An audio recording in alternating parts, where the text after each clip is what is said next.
अ, आभासी मंच से जुड़े हुए सभी साहित्यकार, हिंदी शिक्षक, प्रशिक्षक को सादर प्रणाम करता हूँ। ये बहुत ही खास कार्यक्रम हो रहा है जो शिक्षा के क्षेत्र में प्रयोजनमूलक हिंदी को बढ़ावा देने के लिए एक भाषा प्रौद्योगिकी ने बहुत ही सशक्त कार्य कर रहा है। मैं सर से बहुत प्रेरित हूँ और प्रभावित हूँ डॉक्टर जयशंकर बाबू से, और बहुत बार उनसे सीखने को मौका मिला है। और उनकी आकांक्षा थी कि जो पूरे भारत भर में जितने खासतौर पर जो विद्यालय, महाविद्यालय, विश्वविद्यालय में जो प्राध्यापक हैं, उन्हें तो अवश्य रूप से भाषा प्रौद्योगिकी का ज्ञान होना चाहिए। जब उनके पास ज्ञान होगा, तब निश्चित रूप से छात्रों को ज्ञान मिलेगा और वह समाज को आलोकित करेंगे। आलोकित करने का तात्पर्य यह हुआ कि उन्हें रोजगार से जोड़ेंगे और उनकी आत्मविश्वास में बहुत मतलब आशातीत मतलब बढ़ोतरी होगी। और मैं समझता हूँ कि हे दर्वे तुम ही सर्वे, मतलब द्रव का बहुत महत्व हो गया है। तो जीवन में द्रव जरूरी है, आवश्यक भी है। तो मैं समझ रहा हूँ कि किसी खास तौर पर जो रोजगार के क्षेत्र में हिंदी का है बहुत बड़ा योगदान है, लेकिन समय बदलते बदलते हमें जो है सो वैज्ञानिक और प्रौद्योगिकी के क्षेत्र में निश्चित रूप से उनका योग लेना, सहयोग लेना है, जिससे कि हम हिंदी को या भाषा को, किसी भाषा को हम रोजगार के क्षेत्र से जोड़ सकते हैं, उनका विश्व पैमाने पर एक स्थान दिला सकते हैं। एक दो बातें कि मैं उदाहरण देना चाहूंगा कि जब मैं 2010 में भोपाल में गया था तो वहाँ प्रधानमंत्री मोदी जी आए हुए थे। तो उनका कहना था कि हिंदी एक ऐसी भाषा है जो 140 करोड़ में से कम 100 करोड़ आबादी, अगर विश्व परिप्रेक्ष्य में देखें तो 1 अरब 20 करोड़ आबादी हिंदी को समझ रही, जान रही है। यह डॉक्टर जेपी नोटियाल का रिसर्च है सर। ये 2025 तक का रिसर्च मेरे पास है। जब भी आप चाहें तो मुझसे रिसर्च ले सकते हैं, डॉक्टर जेपी नोटियाल। तो उनका कहना था कि इसमें रोजगार और व्यवसाय दोनों की अपार संभावना है। खासतौर पर उनका ध्यान अनुवाद के ऊपर था और समाचार के ऊपर था, जनसंचार के ऊपर। तो बहुत अच्छा लगा उनका विचार कि अपार संभावनाएं हैं विदेशी भाषाओं का अनुवाद करके, या हमारे भारत में भी 22 भाषाएं हैं जो कि भारतीय भाषाओं के रूप में सम्मानित और प्रतिष्ठित है, जिसके संविधान में भी उल्लेख मिलता है। तो मैं अभी सामान्य रूप से हिंदी की बात करते हुए अब जो है सो मैं पीपीटी के माध्यम से प्रस्तुत करना चाहूंगा। तो पीपीटी के लिए शेयर करने की अनुमति दे। महोदय, आपको अनुमति दिया जा चुका है। आप को होस्ट हैं, आप शेयर कर सकते हैं। जी।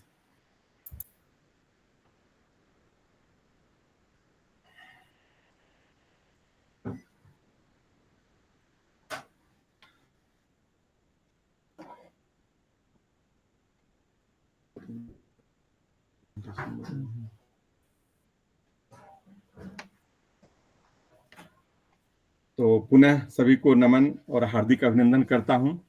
और यह भाषा प्रौद्योगिकी की राष्ट्रीय कार्यशाला में आप लोगों को तहे दिल से नमन करता हूं। आज का जो विषय है वह है सूचना प्रौद्योगिकी और भाषा प्रौद्योगिकी के संदर्भ में भाषा कौशल और रोजगार के अवसर और संभावनाएं। मैं आपसे जानना चाहूंगा कि मेरा जो पीपीटी वो दिखाई आप लोगों को पड़ रहा है और मेरी आवाज सुनाई पड़ रहा है? जी, आपकी पीपीटी भी दिखाई पड़ रही है और आवाज भी स्पष्ट है। धन्यवाद सर। बिल्कुल ही मूल बातों के ऊपर जो मुझे, जब भी मैं महाविद्यालय विद्यालय में जाता हूं तो जो मुझे चुनौतियां लगता है उसको मैं थोड़ा सा कनेक्ट करके और उसकी आवश्यकता को मैं प्राथमिकता देते हुए मैं पीपीटी बनाया हूं। प्रस्तुति का प्रवाह रहेगा सूचना प्रौद्योगिकी, भाषा प्रौद्योगिकी, तकनीकी हिंदी का महत्व, भाषा कौशल सीखने के तकनीक, हिंदी शिक्षण प्रविधि, डीएमआईटी भाषा कौशल प्रबंधन में योगदान, हस्तलेखन, हैंडराइटिंग एनालिसिस, और उसके बाद हिंदी के क्षेत्र में रोजगार के अवसर हैं। और अंत में हम जो है सो जो सूचना प्रौद्योगिकी की जो टूल्स हैं उसके बारे में, और अंत में हम निष्कर्ष के बारे में बताएंगे। ये सूचना प्रौद्योगिकी के साधन है internet, smart mobile, computer, laptop, iPhone, tablet, broadband सेवा। इसका सबसे बड़ा, अगर भाषा प्रौद्योगिकी की बात करें तो भाषा प्रौद्योगिकी में भाषा इंडिया और ये TDIL, ये दोनों जो संस्थाएं हैं बहुत ही सक्रिय रूप से हिंदी के बढ़ावा देने के लिए योगदान दे रहे हैं। और इसने बहुत सारा काम भी किया है, और हमारे देश में सीडेक है, वो भी बहुत सारे काम कर रहे हैं। और आप लोग सभी जानते हो कि अखिल भारतीय तकनीकी शिक्षा परिषद के द्वारा अनुवादनी के ऊपर काम किया गया है। इस प्रकार हम देखते हैं कि जो भाषा प्रौद्योगिकी के संदर्भ में बहुत सारे संस्थाएं हैं, वो निश्चित रूप से हिंदी और हिंदी अनुवाद, प्रयोजन मूलक हिंदी को बढ़ावा देने में समर्पित है। कहीं न कहीं हम देखते हैं कि हमारा जीवन आखिर क्या है, जीवन का उद्देश्य क्या है, पर्पस ऑफ लाइफ। तो आप सोचते होंगे कहीं न कहीं 2 बातों से हम लोग जुड़े रहते हैं, विकास और कंट्रीब्यूशन। मतलब हमें ग्रोथ चाहिए या हम कंट्रीब्यूट करेंगे। दोनों, कोई भी मानव कहीं भी हो, विश्व के किसी भी प्रदेश में, इसी दोनों के लिए अपना जीवन का अस्तित्व रखता है, विकास और योगदान। और विकास का क्रमबद्धता अगर शिक्षा के क्षेत्र में देखा जाए तो ग्रोथ, एजुकेशन, मेथड, प्रोसीजर। और ये जो शिक्षा है, इसी के बारे में जैसा कि आपने चर्चा किया है, बहुत अच्छा लगा कि हम किसी शिक्षा को या किसी ज्ञान को या किसी भाषा को सीखने के लिए हमें इतनी बातें इस क्षेत्र में जानने की जरूरत होती है, या एक तरह इसे हम मंत्र के रूप में स्वीकार कर सकते हैं। अभिरुचि, अध्ययन, अभ्यास, अभिव्यक्ति, अनुपालन, अनुशासन। भाषा सीखने के लिए या अंग्रेजी सीखने के लिए, हिंदी सीखने के लिए, नाटक सीखने के लिए, अनुवाद सीखने के लिए, सबके लिए सबसे पहले इंटरेस्ट की जरूरत होती है। अगर इंटरेस्ट होगा तो उस विषय में हमें अध्ययन करने की जरूरत होगी, और बिना अभ्यास का किसी भी कौशल को हम नहीं सीख सकते हैं। इसीलिए हमारे पुराने गुरुकुल परंपरा में था, विद्या की संकल्पना की गई थी। विद्या की संकल्पना वहां होता है जहां हमें उसे व्यवहारिक रूप से सीखते हैं। धनुर्विद्या, ज्योतिष विद्या, गणित विद्या, व्याकरण विद्या, ये सारे जो थे विद्या के रूप में थे। तो मैं यह इस बात को स्पष्ट करना चाहता हूं कि जो विद्या है वो अभ्यास से सीखी जाती है, और आज जो है नई शिक्षा नीति भी उस पर बहुत बल देती है कि बच्चों में, या चाहे वो छात्रों, जो महाविद्यालय के छात्र हैं, सभी को कौशल सीखने की आवश्यकता है। चाहे भाषा का कौशल हो, चाहे अन्य विषय का कौशल हो, कौशल के ऊपर उनका ज्यादा ध्यान है। अलग अलग विषयों के अलग अलग कौशल है, राजनीति विज्ञान का अलग कौशल है, मनोविज्ञान के कौशल अलग अलग हैं। उसके बाद हम अभिव्यक्ति देखते हैं, एक्सप्रेशन। खासतौर पर हिंदी और भाषा के मामले में हम जब अभिव्यक्त करते हैं तब हमें जो है उससे सीखने में सरलता होती है। इसलिए कहते हैं कि I read, I remember, I discuss, I retain. इसका मतलब हुआ कि मैं पढ़ता हूं तो मैं समझता हूं, सीखता हूं, लेकिन जब मैं डिस्कशन करता हूं, एक्सप्रेस तो किसी के सामने ही करते हैं, हम उसे याद रखते हैं और वह हमारे मानस पटल पर छा जाता है या मानस पटल पर स्थिरता प्राप्त कर लेता है। उसी तरह अनुपालन हुआ, इम्प्लीमेंटेशन, और अनुशासन। अनुशासन का संदर्भ ये है सर कि अनुशासन का मतलब है कि हमारी जो हिंदी लेखन की जो प्रक्रिया है वह बाएं से होकर के दाएं की ओर होती है, और दूसरा है कि हर एक वर्णमाला के ऊपर पर शिरोरेखा होती है। ये अनुशासन हुआ हिंदी का। उसी प्रकार उसमें हम अलग अलग मात्रा लगाते हैं, उसका भी एक प्रविधि है। तो ये हमें अनुशासन का हमेशा पालन करना चाहिए। और हिंदी लिखने के लिए एक व्यवस्थित रूप से तरीका भी है कि हम कैसे लिखें, पूर्ण विराम का प्रयोग करते करते। इसलिए हम अनुशासन के बारे में बात करना चाहते हैं। अनुपालन मतलब जो तरीका का मांग कर रहे हैं, हम व्यवहार में जब तक नहीं लाएंगे, जब तक नहीं हम व्यवहार में उसको सीखेंगे, तब तक हमारी भाषा अपनी नहीं होगी।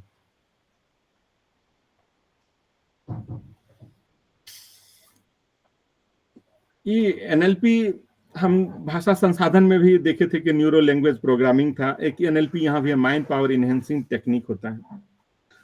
खासतौर पर हम इसकी आवश्यकता तब होती है, हम महाविद्यालय में, विश्वविद्यालय में यह देखते हैं, या बहुत सारे सरकारी संस्थाओं में, कि हम सिखाने का बहुत प्रयास करते हैं,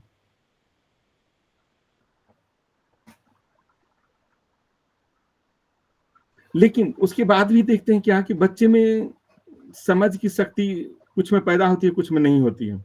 तो आखिर हमें उसे किस प्रकार के उनके मेंटल वायरिंग को हम स्थिर करें, जिससे हम जब 40 मिनट या 50 मिनट पढ़ाते हैं तो उसका उपयोग व्यवस्थित ढंग से हो सके और उसका लाभ छात्रों को मिल सके। इसलिए हम न्यूरो लिंग्विस्टिक प्रोग्रामिंग की बात करते हैं, और यह आज की आवश्यकता बढ़ गई है।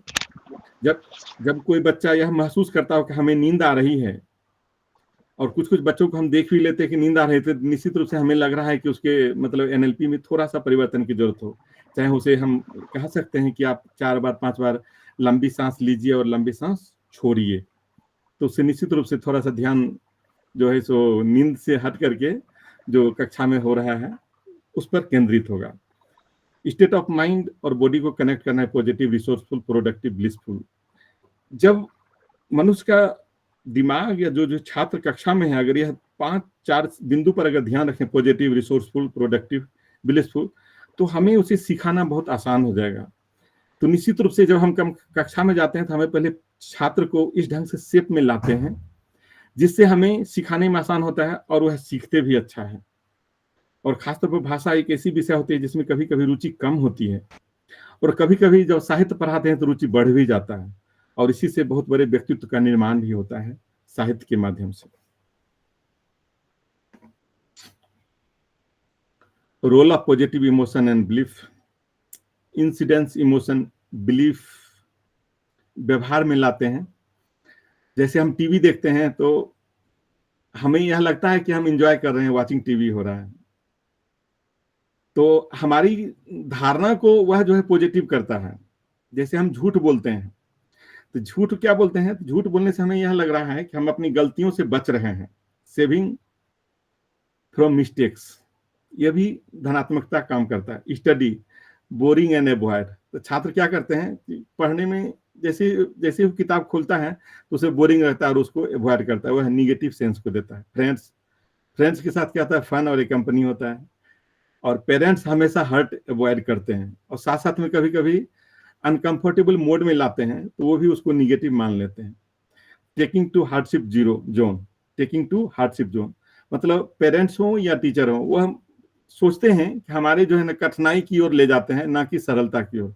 जबकि शिक्षा एक साधना होती है, और भाषा की शिक्षा तो निश्चित रूप से साधना के रूप में है।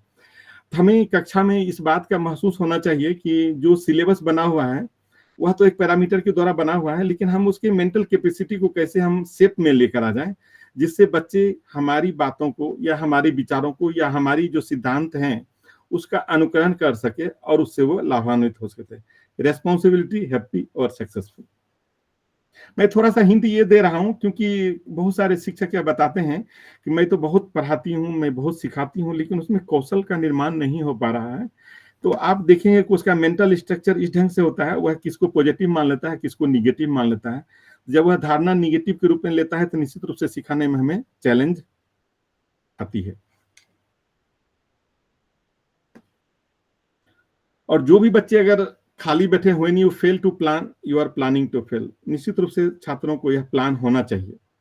यदि प्लान नहीं है तो हमें मदद करना चाहिए कि उसे प्लान होना चाहिए। Brain is very powerful tool for development and success if it is utilized properly.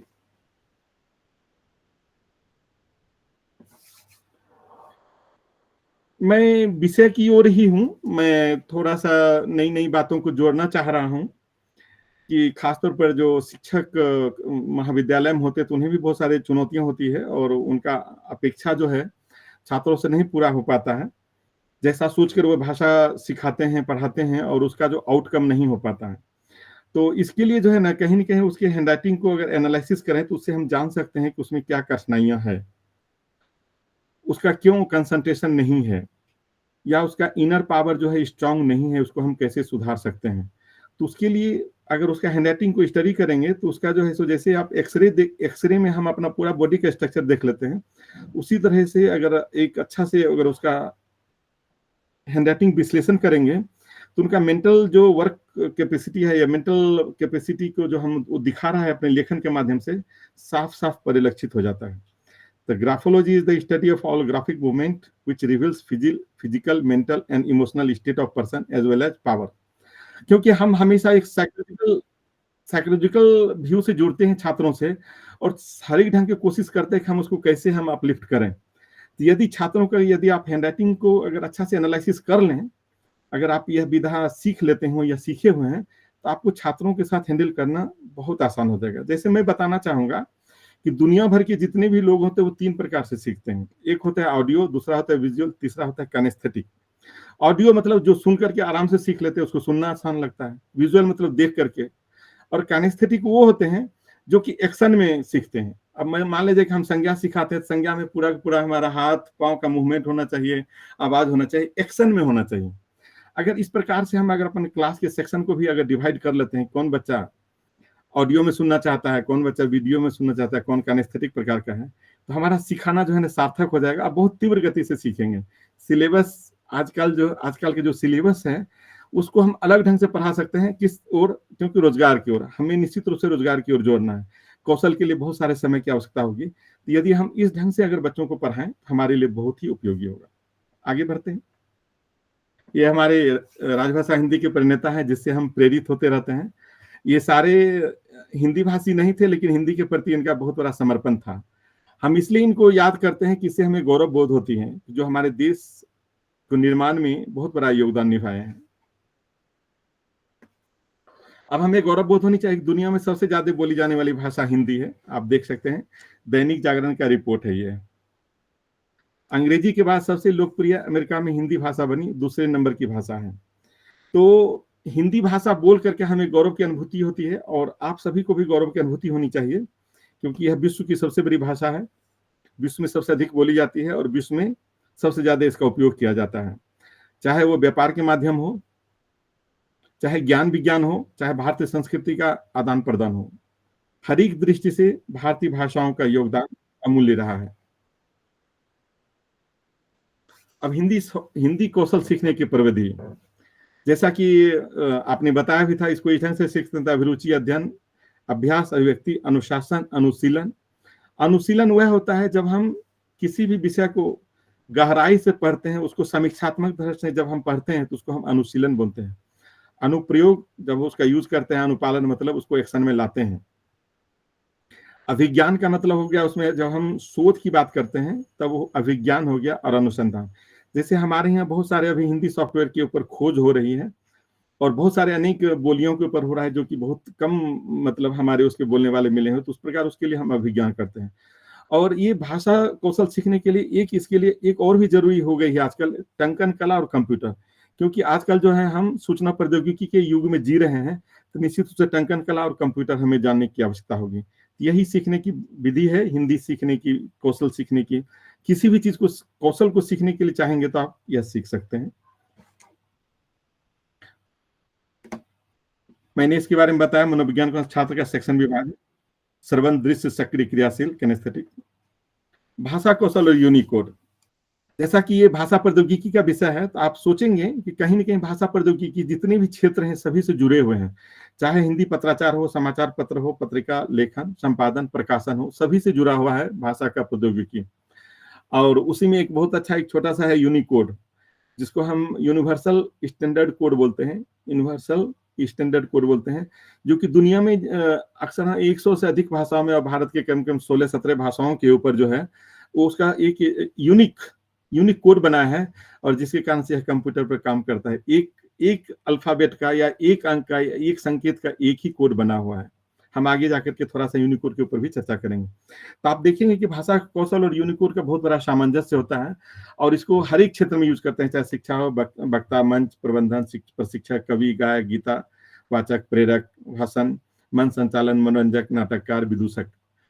फिर हम देखते हैं फिल्म, धारावाहिक, मनोरंजन, वीडियो। ये सारे चीजें होते हैं, भाषा कौशल सीखने के तरीके होते हैं।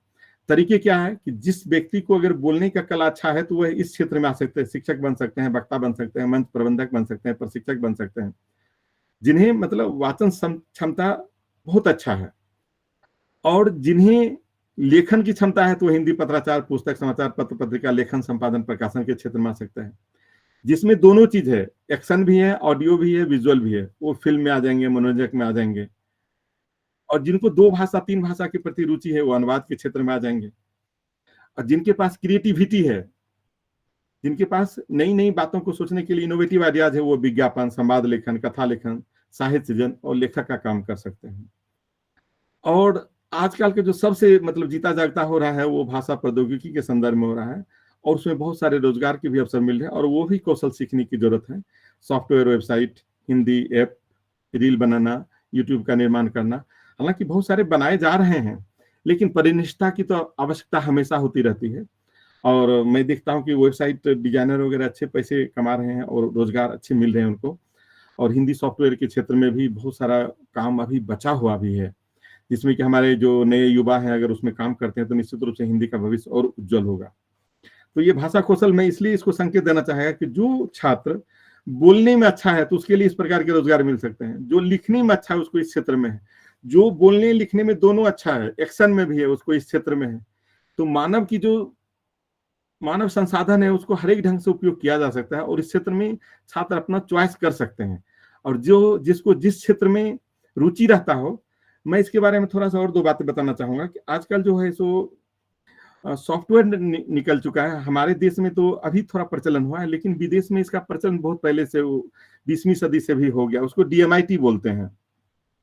ये मल्टीपल इंटेलिजेंस टूल्स होता है जो हमारे ब्रेन के स्ट्रक्चर के अनुसार यह बताता है कि किस व्यक्ति में सुनने की क्षमता ज्यादा है, किस व्यक्ति में लिखने की क्षमता ज्यादा है, किस व्यक्ति में दोनों क्षमता ज्यादा है, किस व्यक्ति में एक्शन की क्षमता ज्यादा है। इसको DMIT के द्वारा बहुत अच्छे वैज्ञानिकों ने इसको सुलझा दिया है। तो अगर किसी को लगता हो कि हम किस क्षेत्र में जाएं तो वो अपना DMIT टेस्ट के द्वारा जानकारी ले सकते हैं। मल्टीपल इंटेलिजेंस टेस्ट है वो। तो इससे क्या होगा कि वो अपनी भाषा कौशल में शुरू से ही, अगर जिसको मालूम है कि हमें वीडियो बनाने के लिए सीखना है, हमें फिल्म में जाना है, तो कोई जरूरी नहीं कि उसको CA बनना है या इंजीनियर बनना है। वो उस क्षेत्र में उज्जवल भविष्य को बनाएगा और उस क्षेत्र में वह बेहतरीन काम करेगा। हम उदाहरण के तौर पर देख सकते हैं, अगर सचिन तेंदुलकर इंजीनियर बनता तो मैं नहीं समझता हूँ कि विश्व में इतना बड़ा खिलाड़ी बन सकता है। उसी तरह डॉक्टर APJ अब्दुल कलाम है। यदि वो वायुसेना में ऑफिसर बन जाते तो ज्यादा से ज्यादा तो जनरल बनते, लेकिन जो हमारे समाज के लिए जो उन्होंने दिया वैज्ञानिक उपलब्धि, जो मिसाइल के क्षेत्र में या इसरो के क्षेत्र में, अंतरिक्ष क्षेत्र में उसका योगदान असीमित है। तो मैं यह मानता हूं कि जिस व्यक्ति में जिस गुण की संपदा भरपूर है उस क्षेत्र में काम करना चाहिए, और वह आजकल जो है आसानी से पता लगाया जा सकता है। और वह बिल्कुल साधारण है कि हमारे जो 10 उंगलियों को जो फिंगर स्टिप्स हैं उसी से पता चल जाता है कि किस व्यक्ति में कौन सा गुण प्रबल मात्रा में है। तो हमें बच्चों को सिखाना आसान होता है। मैं इसीलिए इस दोनों बातों के ऊपर थोड़ा सा ध्यान केंद्रित किया, क्योंकि हम लोग देख रहे हैं कि बच्चे क्लास में आते हैं, उसके बाद भी क्लास में बैठते हैं, शिक्षक पढ़ाते हैं, लेकिन जो आशा करते हैं 10% 15% बच्चे जो है सो कौशल को सीख पाते हैं और 90% बच्चे कौशल सीखने में पीछे रह जाते हैं। जो भी कठिनाई रहा होगा, हो सकता है उसका रुचि का ना मिला हो या हो सकता है उसका परिवेश वैसा ना मिला हो। तो इसी 2 बिंदुओं को लेकर के एक ग्राफोलॉजी और एक जो DMIT के बारे में मैं थोड़ा सा संकेत देता रहा, क्योंकि ये आज की आवश्यकता बन गई है, क्योंकि सभी लोग स्पेसिफाइड और स्पेशलिस्ट बनना चाहते हैं। यदि वह बिगिनिंग जो 5वीं 6वीं 7वीं कक्षा में से ही अगर वह शुरू हो जाए, हमारे ख्याल से आगे उसका भविष्य बहुत उज्जवल रहेगा और वह एक विश्व स्तरीय, मतलब चाहे वो संपादक बनेगा, चाहे शिक्षक बनेगा, प्रबंधक बनेगा या ट्रांसलेटर बनेगा, जो भी चीज बनेगा वह विश्व स्तर का बनेगा और बहुत ही दुनिया में नाम कमा सकता है। मेरी रंजीत आवाज सर, सर माफी चाहूंगा। हाँ सर। 1 मिनट सर, जो स्टॉप शेयरिंग ये स्लाइड पर आ रहा है इसको हाइड कर दें सर। बगल में हाइड ऑप्शन है, उसको क्लिक कर दें ताकि हाँ। आपका पूरा स्लाइड शो होगा सर, पूरा क्लियर दिखाई पड़ेगा। अच्छा अच्छा, जी तो सर। अभी उसको हाइड कर दें? सर हाँ, हाइड कर दें केवल sir. Okay okay okay sir.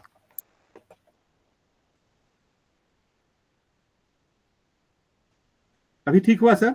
जी जी हाँ। जी। यूनिकोड जिसके बारे में मैं अभी बताया था कि यदि आज भाषा प्रौद्योगिकी की बात करें तो यूनिकोड के बिना अधूरा है भाषा प्रौद्योगिकी की। जितने भी छात्र हों, चाहे अध्यापक हों, प्रोफेसर हों, सभी के लिए आजकल यूनिकोड एक आवश्यक प्रणाली हो गई है जो सभी के लिए उपयोगी सिद्ध हो रहा है।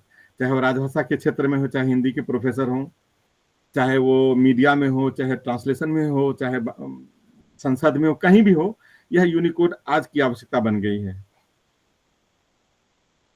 यह जो है 16 बिट का एक सार्वभौमिक इनकोडिंग प्रणाली है और यह देवनागरी अन्य भारतीय भाषाओं के साथ साथ विश्व के अनेक भाषाओं के लिपियों, अंकों, विराम चिन्हों के लिए एक यूनिक इनकोडिंग अंक प्रदान करता है, यानी अंतरराष्ट्रीय स्तर पर प्रमाणिक कैरेक्टर इनकोडिंग प्रणाली का नाम ही यूनिकोड है।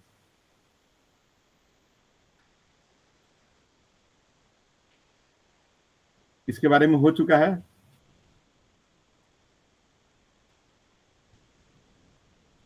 यूनिकोड के लाभ। यूनिकोड को व्यापक रूप से विश्वव्यापी सूचना का आदान प्रदान हेतु मानक रूप से स्वीकार किया गया है।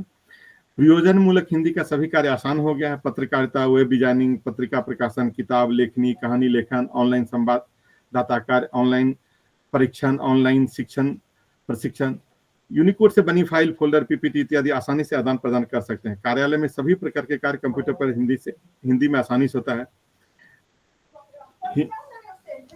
हिंदी में चैट और ईमेल आदि सरलता से संभव है। हिंदी कीवर्ड को गूगल या अन्य किसी अन्य सर्च इंजन से हम खोज सकते हैं। ये यूनिकोड के खास लाभ हैं। यूनिकोड का महत्व देखना चाहेंगे तो हिंदी पत्राचार में है, डाटा ट्रांसफर में हो रहा है, और ये केवल ये हिंदी के लिए नहीं है, अनेक भारतीय भाषाओं के लिए भी उपयोगी है और विश्व की अनेक भाषाओं के लिए ईमेल कर सकते हैं, पीपीटी, जनसंचार, अनुवाद, हिंदी पाठ्यक्रम का निर्माण सभी कर सकते हैं। इसमें यूनिकोड का बहुत बड़ा योगदान है। तो आप समझ सकते हैं कि अगर भाषा प्रौद्योगिकी की बात करें और सूचना प्रौद्योगिकी की बात करें तो यूनिकोड का महत्वपूर्ण स्थान है। अब यूनिकोड फॉन्ट के लिए आप देखेंगे कि जैसे अंग्रेजी में है उसी प्रकार हमारी हिंदी में भी जो है सारा यूनिकोड समर्थित फॉन्ट है। मंगल, एरियल यूनिकोड, MS अपराजिता, अक्षर यूनिकोड, कोकिला, निर्मला, लोहित इत्यादि। इससे से आप जो है यूनिकोड फॉन्ट में टाइप कर सकते हैं। अगर मोबाइल पर भी एक्टिवेट करना चाहें तो मोबाइल प्ले स्टोर में जाकर के गूगल इंडी कीबोर्ड से आप डाउनलोड करके इंस्टॉलेशन कर सकते हैं। सिंपल है, सेटिंग है, और फिर गूगल इंडी कीबोर्ड से आप एक्टिवेट कर सकते हैं। और यह बहुत ही आसान है। आजकल तो बहुत सारे मतलब जो है सो हिंदी में कर रहे हैं।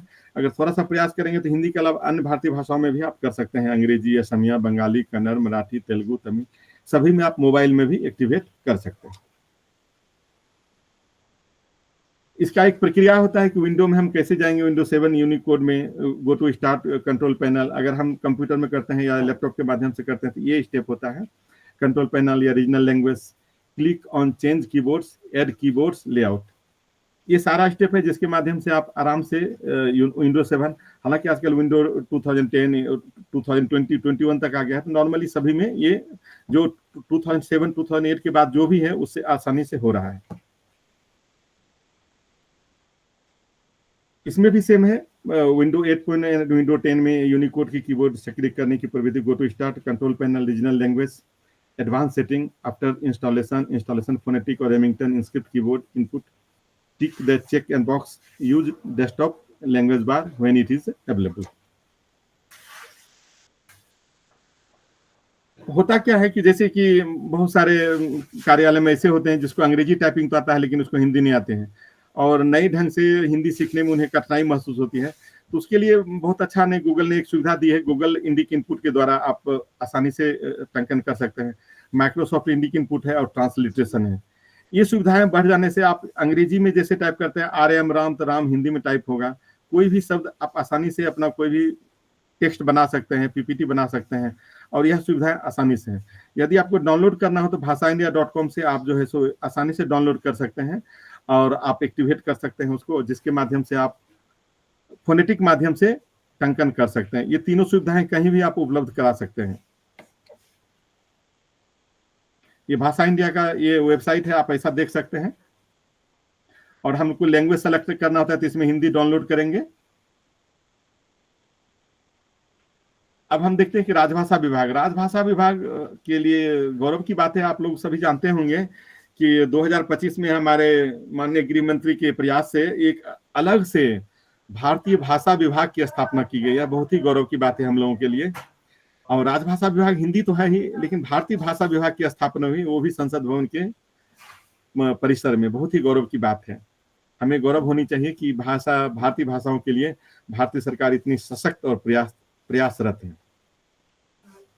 ये DOV को होता है, इसमें जितने भी सरकारी कर्मचारी हैं या चाहे हिंदी के प्रोफेसर हैं, वो राजभाषा हिंदी में लेटेस्ट डेवलपमेंट क्या हो रहा है, हिंदी के टूल्स क्या क्या हैं, या हिंदी कार्य करने के लिए क्या प्रोत्साहन योजनाएं हैं। क्योंकि बहुत सारे जो पश्चिम बंगाल है या हिंदीतर क्षेत्रों में है, वहाँ प्रोत्साहन योजनाएं जो है सो सभी के लिए मिलते हैं। वो चाहे प्रोफेसर भी है तो उनको भी प्रोत्साहन मिलता है अगर वो हिंदी नहीं जानते, अगर 10वीं तक हिंदी का पढ़ाई नहीं किए हो तो इसलिए प्रोत्साहन योजनाएं जानने की जरूरत होती है। तो अगर आपको अपडेट अगर होना है कि भारत सरकार हिंदी के मामले में क्या क्या कर रही है, तो आप राजभाषा gov.in से आप जान सकते हैं।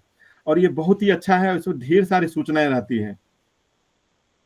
TDIL के बारे में मैं बताया था कि भारतीय भाषाओं के लिए प्रौद्योगिकी विकास के लिए बहुत अच्छा काम कर रहा है। ये TDIL है, technological development of Indian languages, Bharat सरकार की है, जो कि भाषा के विकास के लिए सारे काम कर रहे हैं।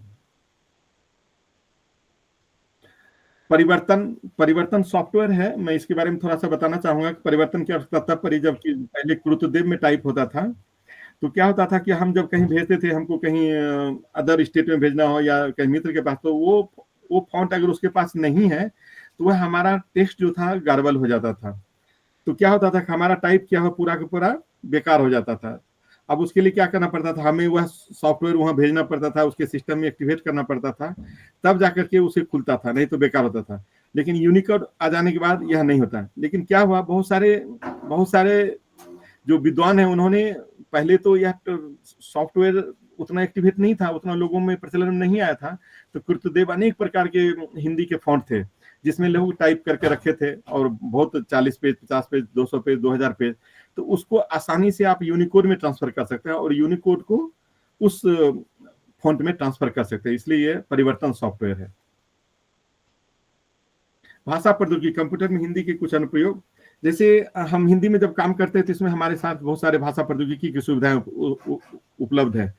वर्तनी शोधक, स्पेल गुरु, यूनिकोड और इसकी जांचक, लिप्यंतरण, गूगल इंडिक ट्रांसलिटरेशन, लिपिकिन, शब्दकोश, ऑनलाइन शब्दकोश.com, हिंदी शब्द तंत्र, विकी शब्दावली, यूनिवर्सल वर्ड, ई महाशब्दकोश। ये ऑफलाइन में भी है, शब्द ज्ञान, शब्दांजलि, शब्दकोश, हिंदी अंग्रेजी, विश्वकोश, हिंदी विश्वकोश। तो ये जो भाषा प्रौद्योगिकी की जो सुविधा है ये हमारे लिए बहुत ही उपयोगी हो रहा है। हिंदी को आगे बढ़ाने में, हिंदी को सर्वसुलभ करने में, हिंदी के प्रचार प्रसार को विश्वव्यापक बनाने में, और खासतौर पर जब हम साहित्य का पढ़ने की बात करें इसको भी बहुत ही सरल कर दिया है ये सारी सुविधाओं ने। अगर हम अनुवाद करें तो ऑनलाइन अनुवाद भी कर सकते हैं। यदि हम किसी को मैसेज भेजना चाहें तो हम मैसेज भेज सकते हैं। या बहुत सारे पहले के संग्रहित साहित्य है उसको हम चाहें प्रिजर्व करने के लिए तो उसको भी हम प्रिजर्व कर सकते हैं। और खासतौर पर जब भी हमको रेफरेंस लेना हो शब्दकोश का तो हम ऑनलाइन शब्दकोश से भी देख सकते हैं। ये सारी सुविधाएं आ जाने से क्या हुआ, हिंदी और भारतीय भाषाओं को विकास बहुत ही सरल हो गया, और एक दूसरे शब्दों में अगर हम कहें तो इसकी गति बहुत द्रुत हो गई है। ये भाषा प्रौद्योगिकी ने एक तरह से चमत्कार कर दिया है। और खासतौर पर ये जो यूजीसी के माध्यम से जो हमारे स्वयं पोर्टल पर जो प्रशिक्षण का कार्यक्रम हो रहा है, निश्चित रूप से बहुत उपयोगी हो रहा है भाषा प्रौद्योगिकी के माध्यम से। और मैं समझता हूँ जो भी भाषा प्रौद्योगिकी के कोर्स किए हैं या करने जा रहे हैं तो उसके लिए बहुत ही उपयोगी विषय है। और यह सभी हिंदी प्रेमी को, हिंदी शिक्षक को, हिंदी प्राध्यापक को जो राजभाषा में काम करते हैं उनके लिए सीखने के लिए आवश्यक और अनिवार्य विषय होना चाहिए, मैं समझता हूँ। कुछ और भी अनुप्रयोग है हिंदी पाठ से बानी में, बानी से पाठ में। मतलब अगर हम टेक्स्ट से वर्ड में कन्वर्ट कर सकते हैं, वर्ड को टेक्स्ट में कर सकते हैं। पाठक से वाक, ध्वनि, वाजवी, वाचक, ग्लिस, फेस्टिवल। वाक से पाठ में हिंदी श्रुत लेखन, राजभाषा, वाचांतरण। हिंदी पाठ को ऑडियो में, फाइल में बदलना हो तो वो भी कर सकते हैं। इस प्रकार हम देख सकते हैं अनुद्रुति भाषाओं को पहचानना कि अनुदित है। Online word press, FC editor, Hindi Unicode पाठ संग्रह इत्यादि। तो आप जो है सो श्रुत लेखन भी कर सकते हैं ऑनलाइन, किसी को डिक्टेट करा सकते हैं और वह डिक्टेट जो है कंप्यूटर में अपलोड हो जाता है जो भी हम डिक्टेशन करते हैं। अब बाद में हम उसको सही कर सकते हैं, उसको चेक कर सकते हैं अगर कुछ एक दो शब्द अगर त्रुटियां रही होगी। कभी कभी क्या होता है कि हमारी जो मॉड्यूलेशन है स्पीच का, हो सकता है कंप्यूटर को समझने में कभी कभी दिक्कत हो, लेकिन 95%, 99% कह सकते हैं ये सही होता है। तो जिससे हम वाक से मतलब बोली से पाठ में कन्वर्ट कर सकते हैं और पाठ से हम बोली में कन्वर्ट कर सकते हैं। अब हम आते हैं रोजगार के क्षेत्र में हिंदी। रोजगार के क्षेत्र निश्चित रूप से जब हम देखते हैं, जब बहुत सारे प्रोफेसर इस बात के लिए चिंता जाहिर करते हैं कि सर अब हिंदी में बच्चे तो क्लास ही नहीं आते हैं, हिंदी में बच्चे का एडमिशन ही नहीं हो रहा है, तब हम लोग क्या करेंगे। निश्चित रूप से चुनौती भरा है, लेकिन यह सबके लिए नहीं है और पांडिचेरी यूनिवर्सिटी के लिए तो नहीं ही है, क्योंकि वहाँ प्लेसमेंट का भी व्यवस्था है और खासतौर पर डॉक्टर सी जयशंकर बाबू ने वहाँ प्रयोजन मूलक हिंदी की व्यवस्था कर दी है। तो जिस विश्वविद्यालय में अगर प्रयोजन मूलक हिंदी है, प्लेसमेंट की व्यवस्था है, तो निश्चित रूप से वहाँ बच्चे की संख्या बढ़ेगी ही। और बच्चों में भी थोड़ा जो हमने पहले बताया कि मानसिक रूप से तैयार करना होगा, क्योंकि बच्चे लोग जो प्रभावित होते हैं वह अपने दोस्तों से ज्यादा प्रभावित होते हैं, और उन्होंने समाज में देखता है कि इकोनॉमिक्स पढ़ने से, कॉमर्स पढ़ने से, इंजीनियरिंग पढ़ने से रोजगार तुरंत मिलती है, हिंदी पढ़ने से रोजगार नहीं मिलती है, हिंदी में कोई रोजगार की संभावना ही नहीं है। तो मेरा मानना ये है कि हिंदी में रोजगार की संभावना है, लेकिन उसको जाने कि कहाँ कहाँ में रोजगार की अवसर है। रोजगार क्या, इसमें तो व्यवसाय भी है, व्यापार भी, बहुत बड़ा मतलब एक्सपोर्ट इंपोर्ट की भी संभावना है, बशर्ते कि हमें करना चाहिए। कार्य की दक्षता होनी चाहिए, भाषा कौशल हमें आनी चाहिए। मैंने भाषा कौशल के बारे में 5 बिंदु पहले ही बता दिया। हमें किसमें हम एक्सपर्ट हैं, किसमें हम विशेषज्ञ हैं, बोलने में, लिखने में, एक्शन में, कंप्यूटर में या टंकन में। अगर ये 4-5 में किसी में आप विशेषज्ञ हैं तो निश्चित रूप से रोजगार आपके पास है। बेंगलोर की स्थिति देखें तो जो साधारण इंजीनियरिंग करते हैं वो 4 लाख, 5 लाख, 6 लाख के पैकेज में जाते हैं। यदि आप हिंदी से अगर निश्चित रूप से मास्टर डिग्री किए हैं, कोई भी एक प्रोफेशनल कोर्स कर लिए हैं आप, चाहे मीडिया हो गया, जनसंचार हो गया, चाहे ट्रांसलेशन हो गया, आजकल तो बहुत सारे पोस्ट ग्रेजुएट डिप्लोमा कोर्स आ गए हैं जिसके माध्यम से आप जो है प्रयोजन मूलक हिंदी को रोजगार के लिए चुन सकते हैं।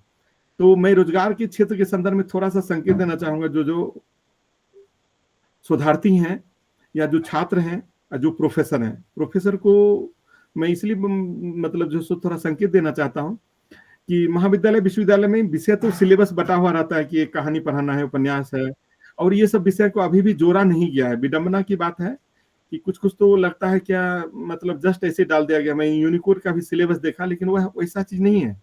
प्रयोजन मूलक या व्यवहारिकता के धरातल पर वह कहीं भी नहीं है। हाँ, यूनिकोड एक चैप्टर के रूप में दे दिया गया है। तो निश्चित रूप से अभी बदलाव की आवश्यकता है। और हम छात्रों के साथ, जो छात्र हमारे साथ 4 साल रहते हैं या 5 साल रहते हैं, तो निश्चित रूप से एक विश्वविद्यालय का दायित्व हो जाता है कि हम उसे रोजगार से, उसके कौशल से भर दें कि उसके रोजगार के लिए परेशानी ना होना पड़े। तो निश्चित रूप से आज की आवश्यकता है, देश की आवश्यकता है, युवा की आवश्यकता है कि रोजगार का क्षेत्र क्या क्या है। अगर कोई बच्चा हिंदी ऑनर्स करके पास किया है या हिंदी से एमए किया है और यहाँ तक कह सकते हैं कि पीएचडी भी किया है, हिंदी में पीएचडी करने वाले यह सोचते हैं कि मुझे तो केवल एक प्रोफेसर का ही रास्ता दिखाई पड़ता है और कुछ नहीं, लेकिन उसके लिए भी बहुत सारे रास्ते हैं, बशर्ते के रास्ते खोजने के तरीके उन्हें पता होनी चाहिए। तो उसी के संदर्भ में कुछ कुछ जो रोजगार के अवसर हैं, मैंने कोशिश किया है कि हर एक प्रकार के रोजगारों को रेखांकित करूं, प्रकाश में लाऊं, तो आप लोग समझ सकते हैं। देश विदेश के विद्यालय, महाविद्यालय, विश्वविद्यालय, अंतर्राष्ट्रीय शिक्षण केंद्र में शिक्षक, अध्यापक, आचार्य, प्राचार्य, ये तो हो गया देश के लिए। विदेश में भी हिंदी शिक्षक की जरूरत होती है। जो हमारा शिक्षा मंत्रालय है उसके द्वारा उसका मतलब जो है सो वैकेंसी आती है और वहां उसका पोस्टिंग होता है और एक तरह से डेपुटेशन पर यहाँ से जाते हैं। बहुत सारे अंतर्राष्ट्रीय विश्वविद्यालय जहाँ डेपुटेशन पर यहाँ से भारत से भेजे जाते हैं। अनुवाद एवं राजभाषा कार्यान्वयन, राजभाषा अधिकारी, अनुवाद अधिकारी, कनिष्ठ अनुवाद अधिकारी या महाप्रबंधक राजभाषा के क्षेत्र में अगर भारत की बात देखें तो हमारे यहाँ 75 से कम 75 मंत्रालय हैं जहाँ अनेक विभाग हैं, जहाँ राजभाषा विभाग है और वहाँ सहायक निदेशक राजभाषा अधिकारी, अनुवाद अधिकारी के रूप में पदस्थापित है। इस क्षेत्र में भी रोजगार के अवसर हैं। लगभग 25 राष्ट्रीयकृत बैंक है, वित्तीय संस्थान है, NABARD, reserve bank of India, प्रबंधक राजभाषा, महाप्रबंधक, उप महाप्रबंधक, राजभाषा अधिकारी के पद पर वहाँ आप सेवा दे सकते हैं, योगदान दे सकते हैं, जो कि बैंकिंग क्षेत्र में है। 200 से अधिक सार्वजनिक उपक्रम है, पीएसयू जिसको बोलते हैं, public sector undertaking, railway, SAIL, LIC में भी राजभाषा अधिकारी, हिंदी अधिकारी, टंकक, वरिष्ठ अनुवाद अधिकारी पद। हालांकि मैं यह बताना चाहूंगा कि बहुत जगह हिंदी अधिकारी का पद अब नहीं रहा, उसको सहायक निदेशक के रूप में जाना जाता है। तो आप ऐसा ना सोचे कि हिंदी अधिकारी तो अब खत्म हो गया, लेकिन कुछ कुछ जगह अभी भी है। वह समझना चाहिए कि यह जो है डेजिग्नेशन चेंज कर दिया गया था। कुछ कुछ सहायक निदेशक राजभाषा है, कहीं कहीं हिंदी अधिकारी है, लेकिन जो कार्य और दायित्व है वो समान है। वो चाहे वो बैंक में हो, चाहे वो डीआरडीओ में हो, चाहे इसरो में हो, चाहे किसी मंत्रालय में हो, सभी जगह राजभाषा का कार्यान्वयन करने के लिए एक राजभाषा अधिकारी होता है। वह जो है भारत सरकार के निर्धारित कार्यक्रम है, जिसको हर एक वर्ष वह जो है मार्च अप्रैल महीने में हमारे पास आ जाता है और उसके अनुसार क्रियान्वयन करना पड़ता है, जिसके कारण से हिंदी अधिकारी का पद या वरिष्ठ अनुवाद अधिकारी, कनिष्ठ अनुवाद अधिकारी का पद हर एक कार्यालय में सुनिश्चित किया गया है।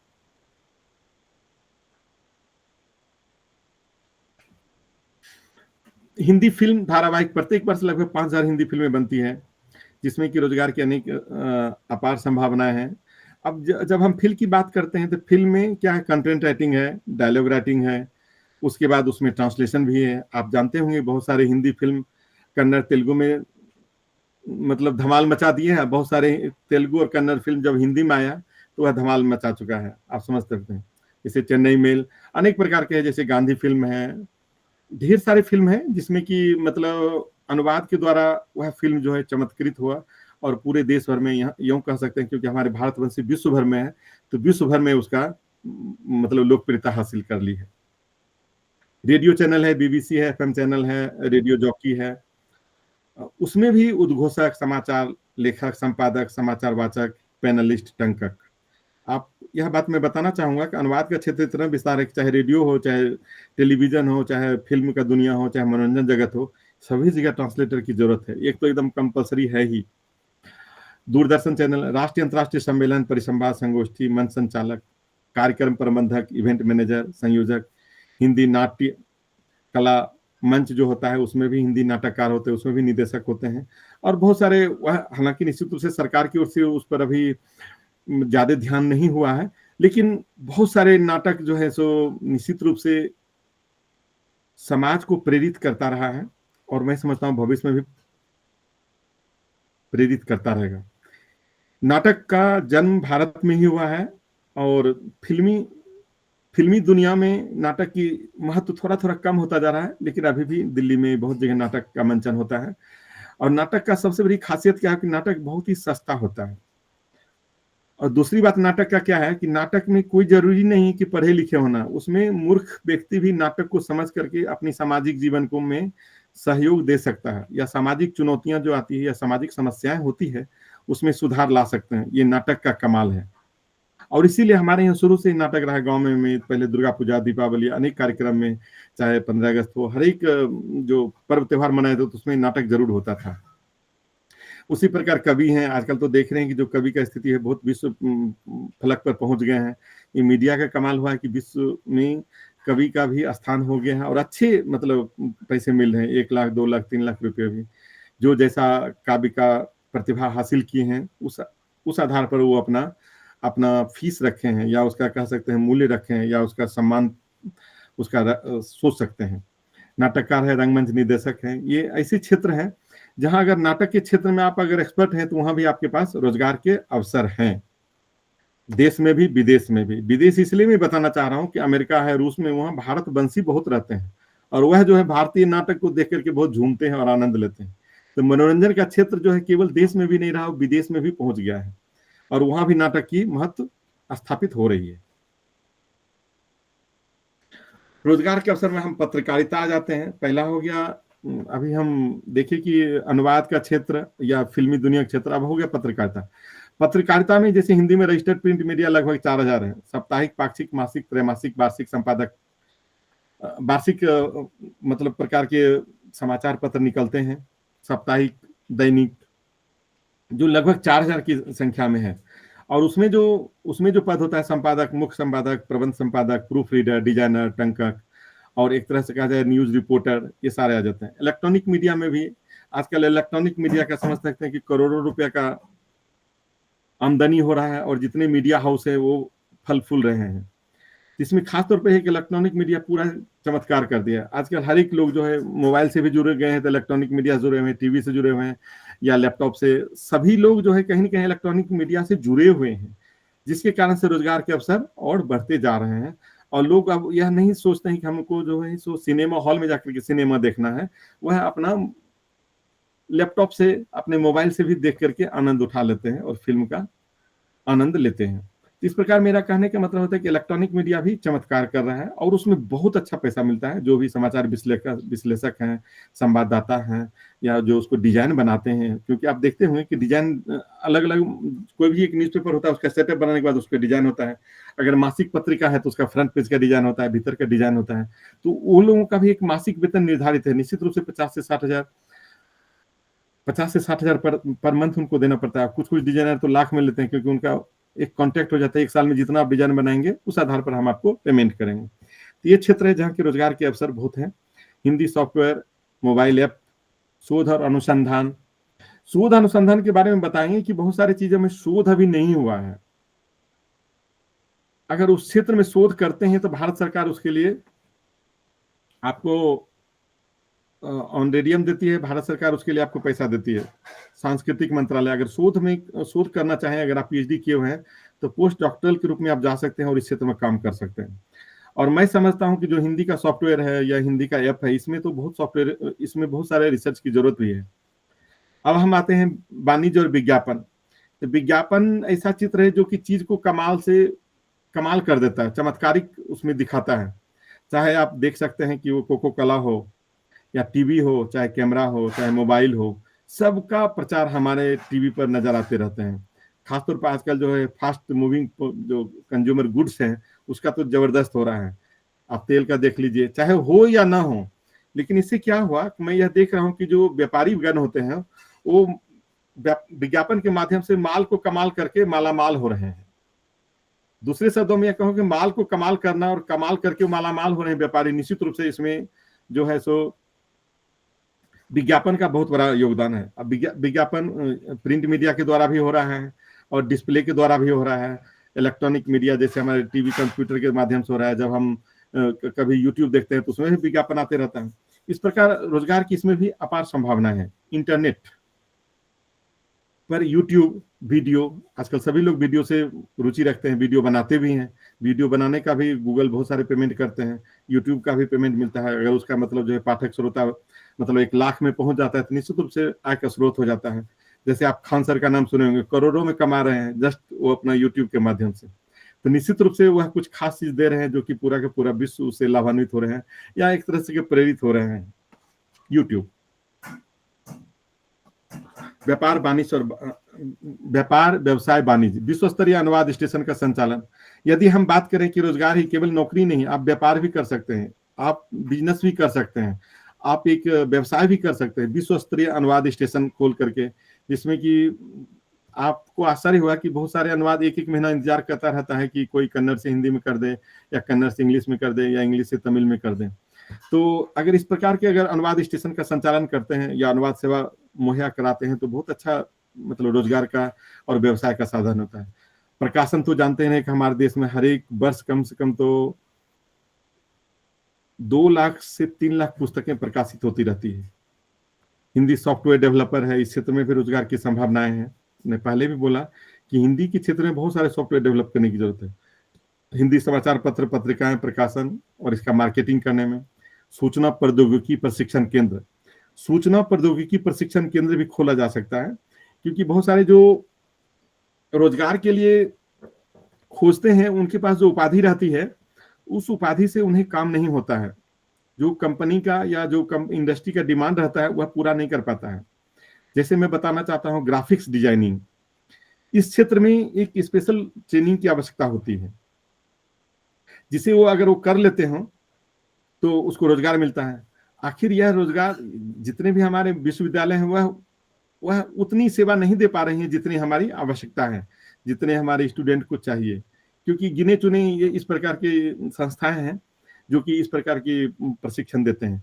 अगर इस प्रशिक्षण केंद्र का स्थापित करते तो इसमें भी रोजगार की संभावना है, व्यवसाय कर सकते हैं।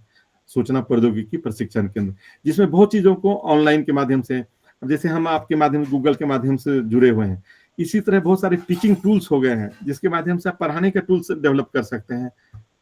तो मैं यह देख रहा हूँ कि सूचना प्रौद्योगिकी का क्षेत्र दिन प्रतिदिन विस्तार हो रहा है, और मेरा इसलिए विषय का जो था सूचना प्रौद्योगिकी के संदर्भ में, क्योंकि सूचना प्रौद्योगिकी दिन प्रतिदिन सबके लिए आवश्यक हो गया है, चाहे व्यवसाय के लिए, चाहे रोजगार के लिए, चाहे जीवन यापन के लिए, चाहे आत्म विकास के लिए, सभी के लिए मतलब सूचना प्रौद्योगिकी आवश्यक हो गया है।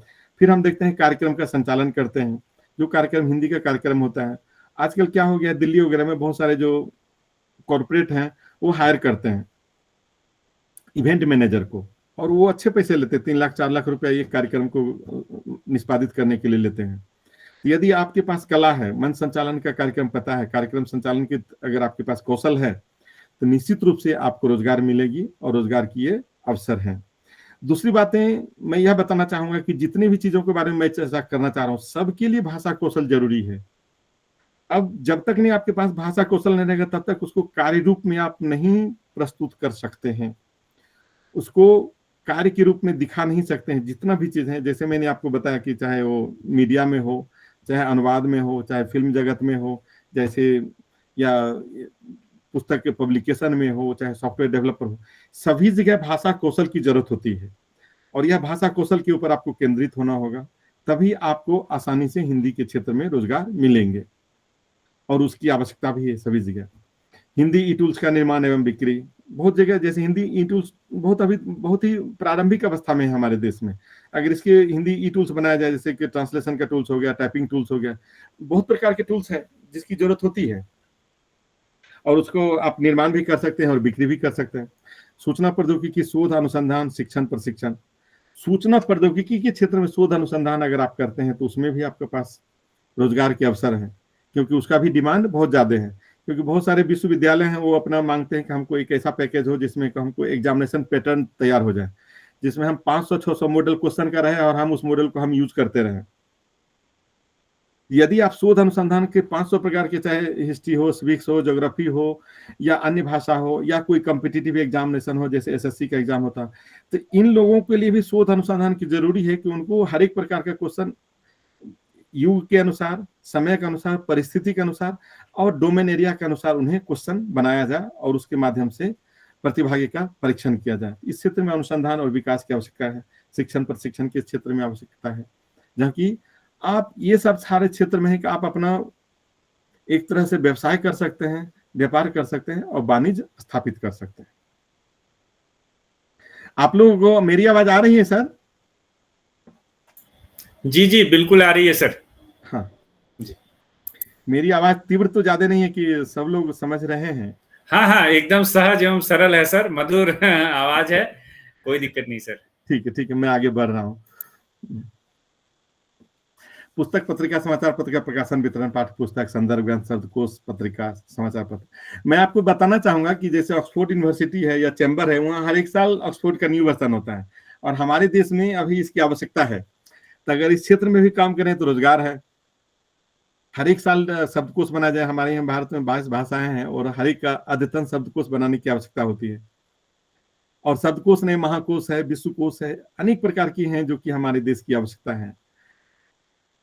पत्र पत्रिका है, समाचार पत्र है, जिसके बारे में मैं पहले भी चर्चा कर चुका हूँ।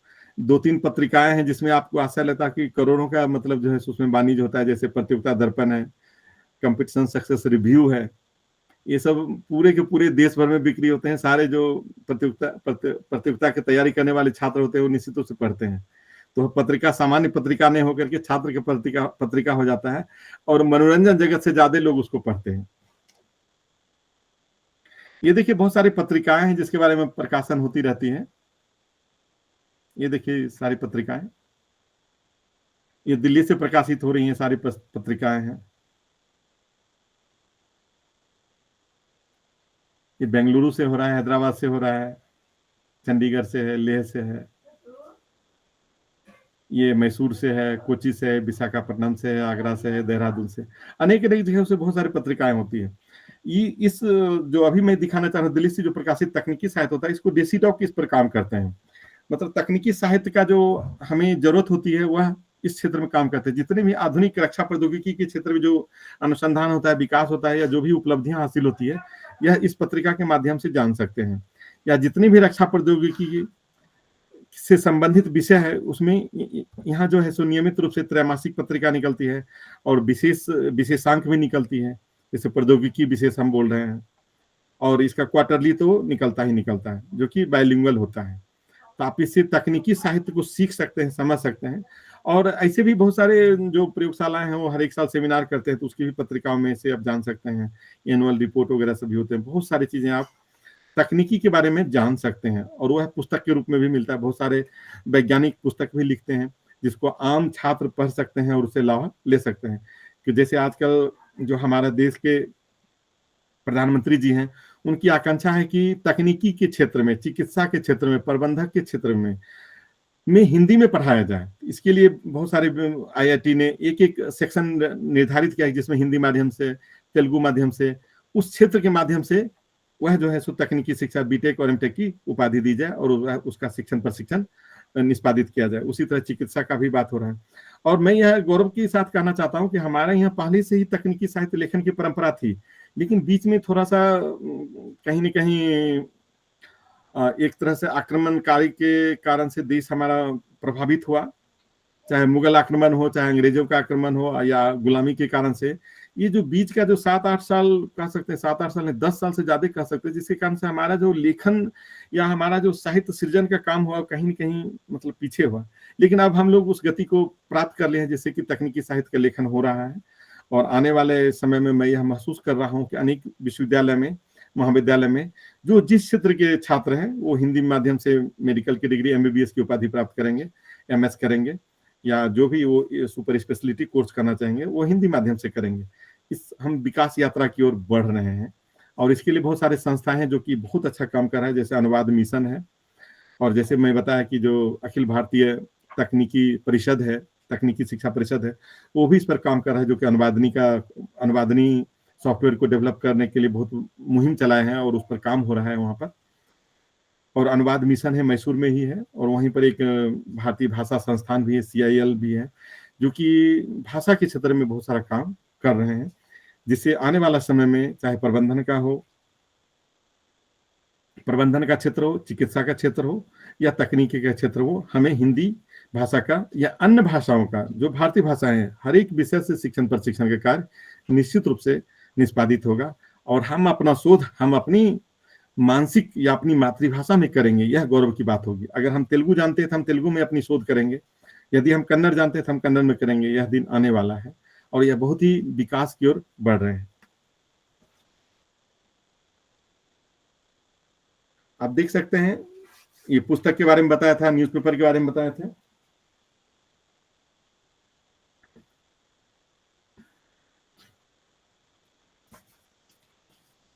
जब हम इतनी बातें हुई कि आखिर रोजगार तो मतलब रोजगार की संभावनाएं, रोजगार के साधन बहुत सारे हैं, तो इसका ट्रेनिंग कहाँ मिलेगा? तो ये सब ट्रेनिंग है। भारतीय अनुवाद परिषद दिल्ली डिप्लोमा देती है अनुवाद के मामले में, दिल्ली विश्वविद्यालय डिप्लोमा देती है, केंद्रीय हिंदी संस्थान आगरा है, CIL मैसूर है, नियमित उच्च स्तरीय अनुवाद देता है, दक्षिण भारत हिंदी प्रचार सभा चेन्नई, धारवाड़, एर्नाकुलम, हैदराबाद डिप्लोमा। ये सारे पोस्ट जो डिप्लोमा ट्रांसलेशन के लिए निश्चित रूप से देते हैं। और हमारा UGC पोर्टल जिस पर हम अभी बात कर रहे हैं, उस पर भी बहुत सारे हिंदी के क्षेत्र में, अनुवाद के क्षेत्र में या भाषा प्रौद्योगिकी के क्षेत्र में बहुत सारा काम हो रहा है। जैसा कि हमारे डॉक्टर श्री जयशंकर बाबू ने बहुत मुहिम चलाए हैं कि भाषा प्रौद्योगिकी हर एक हिंदी के लिए, हर एक हिंदी अध्येता के लिए, हर एक हिंदी प्राध्यापक के लिए आवश्यक है और वह जरूर सीखना चाहिए। उन्हें सीखने के लिए प्रेरित कर रहे हैं और उन्हें सीखने के लिए एक अवसर प्रदान करें, वो भी निःशुल्क। यही है जो हम पहले ही बता दिए हैं, जनसंचार, पत्रकारिता, समाचार में जो जो रूप है, उन्हें क्या क्या हमें किस किस रूप में रोजगार मिलते हैं। न्यूज रिपोर्टर, संवाददाता, डिजाइनर, तकनीकी विशेषज्ञ, समाचार वाचक, मुख्य संपादक, प्रबंधक, संपादक, उप संपादक, प्रूफ रीडर, विज्ञापन अनुवादक, ये सारा जनसंचार, पत्रकारिता और समाचार चैनल के लिए ये सारे पद होते हैं जो हम प्राप्त कर सकते हैं अपने अनुभव से, अपने कौशल से। हमेशा हमारा जो केंद्र है वो भाषा कौशल की बातें कर रहा हूँ, और जिसके पास भाषा कौशल है वो चमत्कार कर रहा है। आप लोग शायद जानते होंगे जो जी न्यूज में है या जो आज तक में है, कितने मतलब लाखों रुपए, 3 लाख 4 लाख रुपए पर मंथ ले रहे हैं। तो यह निश्चित रूप से उनकी यह भाषा कौशल है। ये दैनिक समाचार, ये पत्रकारिता और रोजगार के लिए जो भी पद होते हैं, देखिए हमारे यहाँ जो समाचार पत्र होते हैं, दैनिक भास्कर, दैनिक जागरण, नवभारत, राजस्थान परिवर्तन, शुभ लाभ। जनसंचार, मनोरंजन जगत, हिंदी सिनेमा, धारावाहिक, नेटफ्लिक्स। अभी नेटफ्लिक्स चमत्कार कर रहा है, शायद आप लोग पंचायत फिल्म आप लोग देखे होंगे, और ये निश्चित रूप से फिल्म का एकदम पैरेलल में काम कर रहा है, बहुत रुचि से, बहुत ही एकदम शानदार प्रस्तुति हो रही है, और हम लोग भी आनंद लेते हैं नेटफ्लिक्स के माध्यम से, जो कि घर बैठे मिल रहा है, कहीं जरूरत नहीं है मतलब सिनेमा हॉल जाने के लिए। उसी तरह दूरदर्शन है, दूरदर्शन पर देखिए 24 घंटे आजकल न्यूज मिलती है, और देश विदेश की खबरों की मिलती है। शिक्षा का भी आजकल न्यूज चैनल से जोड़ दिया गया है, चाहे इग्नू हो, बहुत सारे विश्वविद्यालय भी न्यूज चैनल से जोड़ दिया है। रेडियो सबसे सस्ता साधन है, जिसके लिए पूरे महीना में मात्र 20 से 25 रुपया ही खर्चा होता है, बस बैटरी लगाना होता है रेडियो में, और कोई खर्चा नहीं है उसके लिए, जो कि गांव के कृषक भी उससे लाभान्वित होते रहते हैं, कृषि समाचार सुनते हैं। तो इस क्षेत्र में जो चाहे रेडियो हो, रेडियो जॉकी है, गीत संगीत है, नृत्य है, रील है, वीडियो। गीत संगीत इसलिए बोला मैं इसमें उल्लेख कर रहा हूँ क्योंकि जो भारतीय गीत संगीत है वो बहुत ही महत्वपूर्ण है, यहाँ के सांस्कृतिक विरासत को भी रक्षा करती है, स्वास्थ्य के लिए भी आवश्यक है, और निश्चित रूप से मनुष्य को मनोरंजन तो करता ही, हमेशा उत्साहित भी रखता है। और ये माइंड और ब्रेन, माइंड और बॉडी को जोड़ता भी है, ये जो गीत और संगीत है।